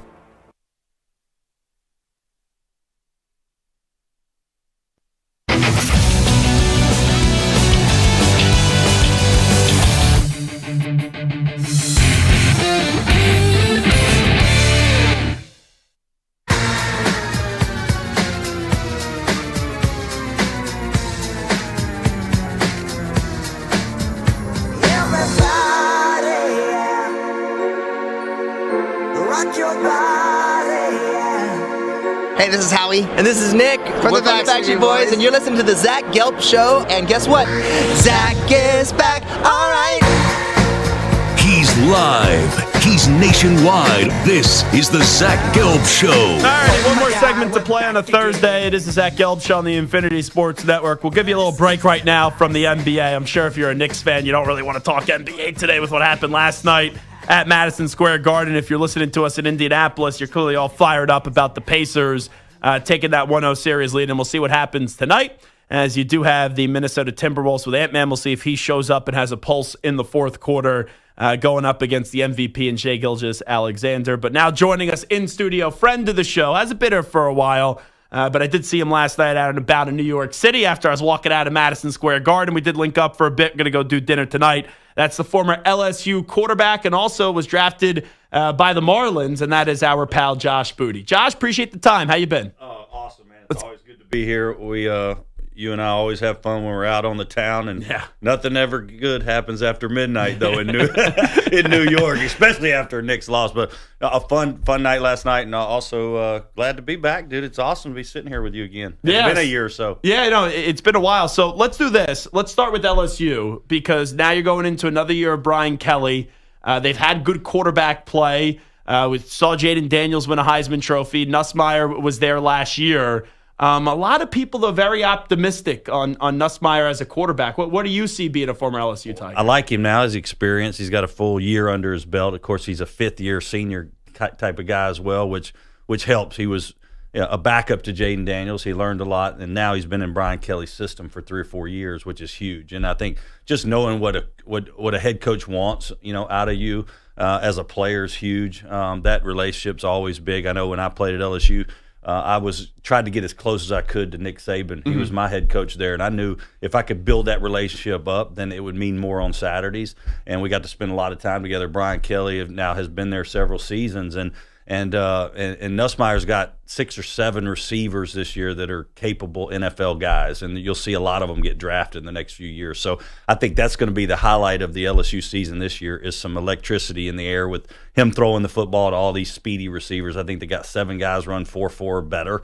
It's like a track team. It's going to be like a track meet watching LSU. Now, I don't know how we're going to stop people if we're going to do that on the defensive side of the ball, yes, but I think offensively we'll score points, and if Nuss stays healthy, he's going to deliver good fastballs to the right people. It'll be fun to watch. And you look at the SEC right now; it's open. Georgia, it's still going to be great, but I don't think they're dominant as okay. They're definitely going to win the SEC and definitely win the championship. There's some questions about Alabama, Ole Miss. You got Lane Kiffin, so you're always going to be able to put up points, but. You take a glance, South Carolina should be a fun team, but Texas, that's where it really all starts because they got to the championship game last year in the SEC, and now it's okay. All the hype about Arch Manning, finally you get to unbox that and see what he looks like as a starting quarterback. You've got the marquee player at that position. We all know the Manning family and their history. What is he going to do through the air is a big question. Like Quinn Ewers could throw the football to the right guy. He could get it to guys downfield, and he didn't have the strongest arm in the world, but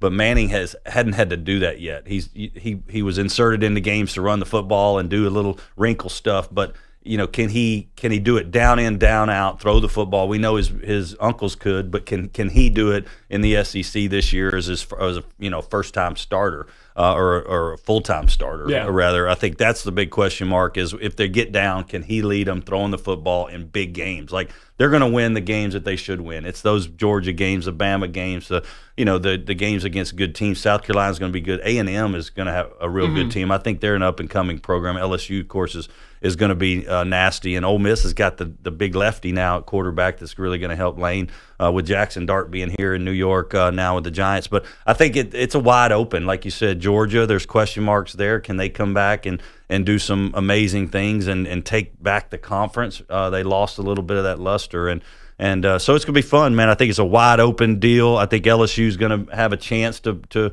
have a great year. I think Florida is going to be really good with DJ Lagway. I love him. I think he might be the best player in the conference, and then the quarterback at South Carolina might be the second best player in the conference. So I think South Carolina and Florida are 2 teams that we should be thinking about a little bit. Yeah, it's a great point because I think the most intriguing player in college football this year, goes without being said, right? It's Arch Manning. Yep. But then you look at the quarterbacks, like you've heard so much about Lagway. You saw him obviously a little bit last year. Lenora Sellers, man, that ceiling for him at South Carolina, they were rolling at the end of the year. It's now how could DJ Lagway and Lenora Sellers put it together, and can you find a little bit of that middle ground? Like you look at Jalen Milroe, for example. He had high moments, but then he had a lot of low moments. And there was no, just have an average game and keep your team and manage the game in some of those moments. So Lagway and Sellers, man, those are 2 exciting players. I think the consistency is key, right?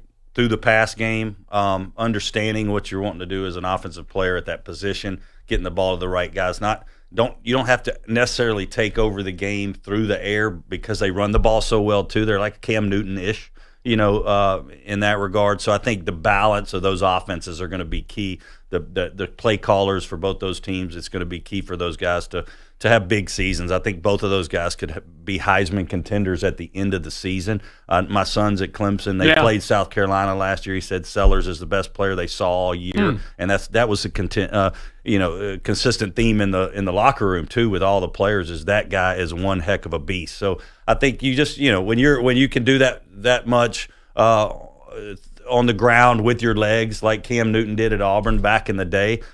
In the SEC, you've got to stay healthy, too. It's going to be fun to watch those guys try to take on the conference. So your son obviously is at Clemson, and then they play LSU week 1, your school. Yeah. Have you thought about that? That's got to be a little difficult, conflicting interests. Yeah, I usually don't wear like LSU colors anyways when I go to games. I don't wear some, our colors are crazy. The Mardi Gras colors of you got the Nike, you got the Laker colors on today, the purple and gold. But I do got my Mardi Gras shoes on. I'll be rooting for him. I can promise you that. I hope Clemson can get it done. But I love LSU, and when they play at LSU next year, so it's a home and home deal. Clemson, LSU.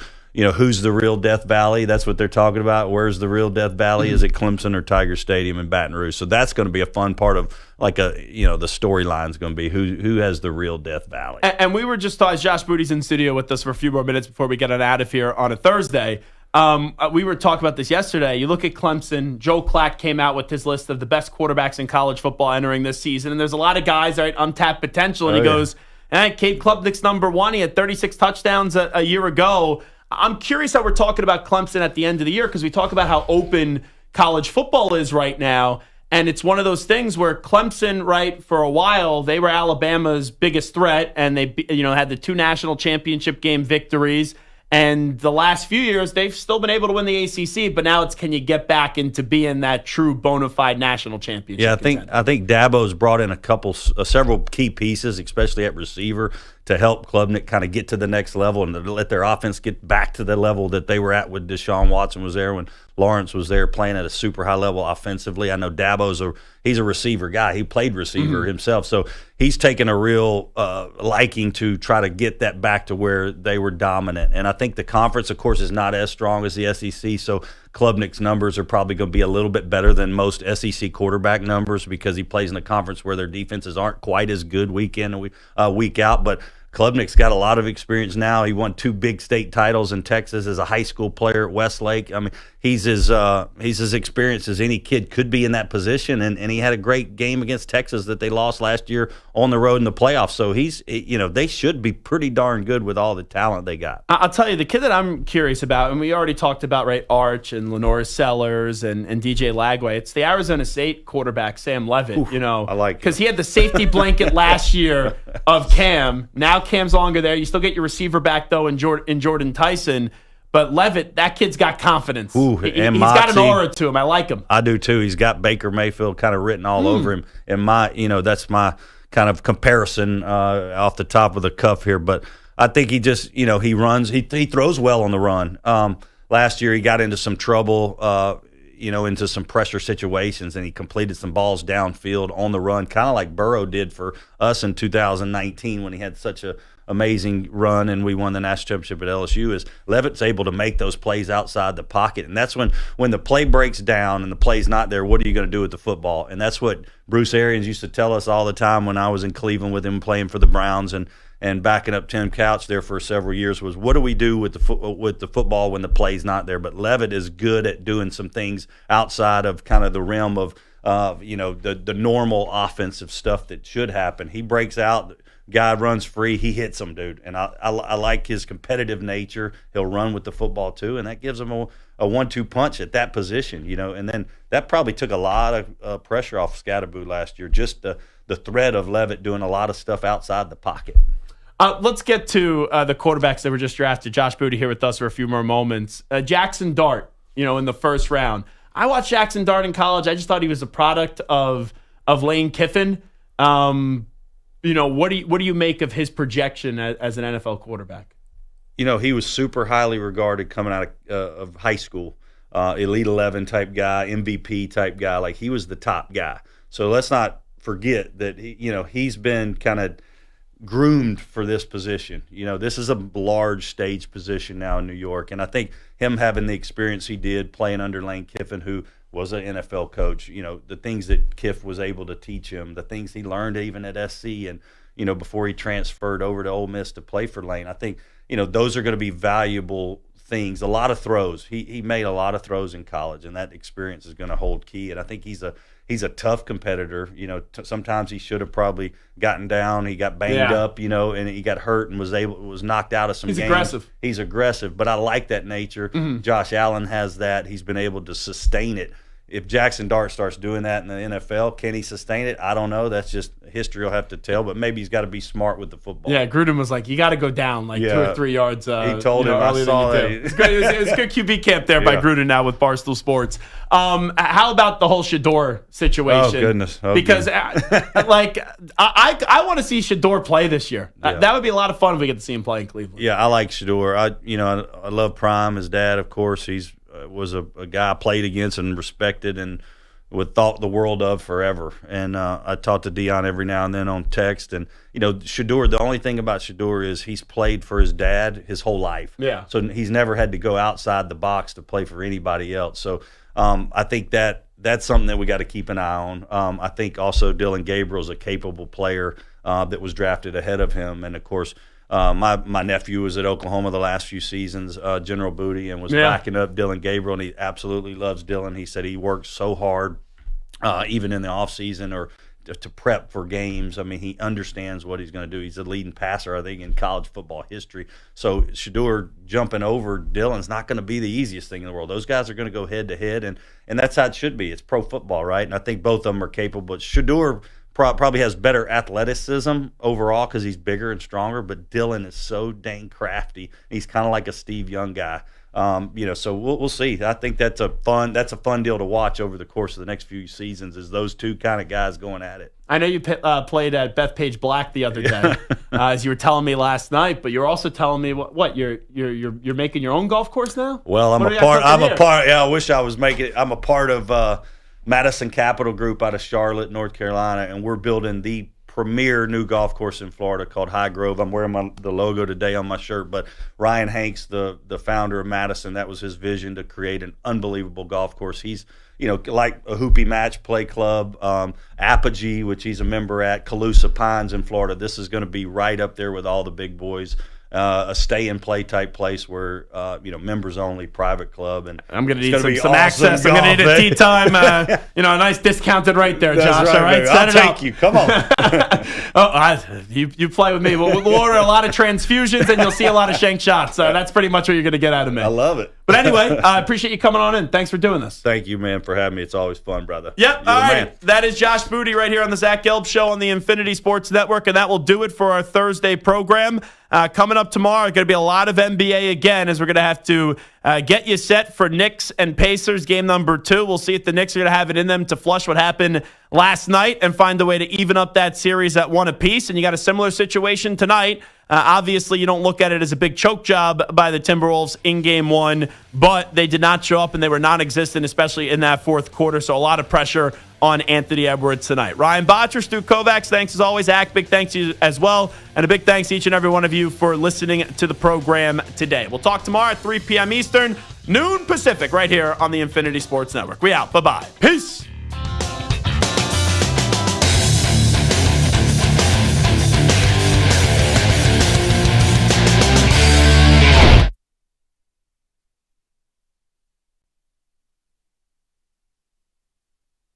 You're in a 5-minute break.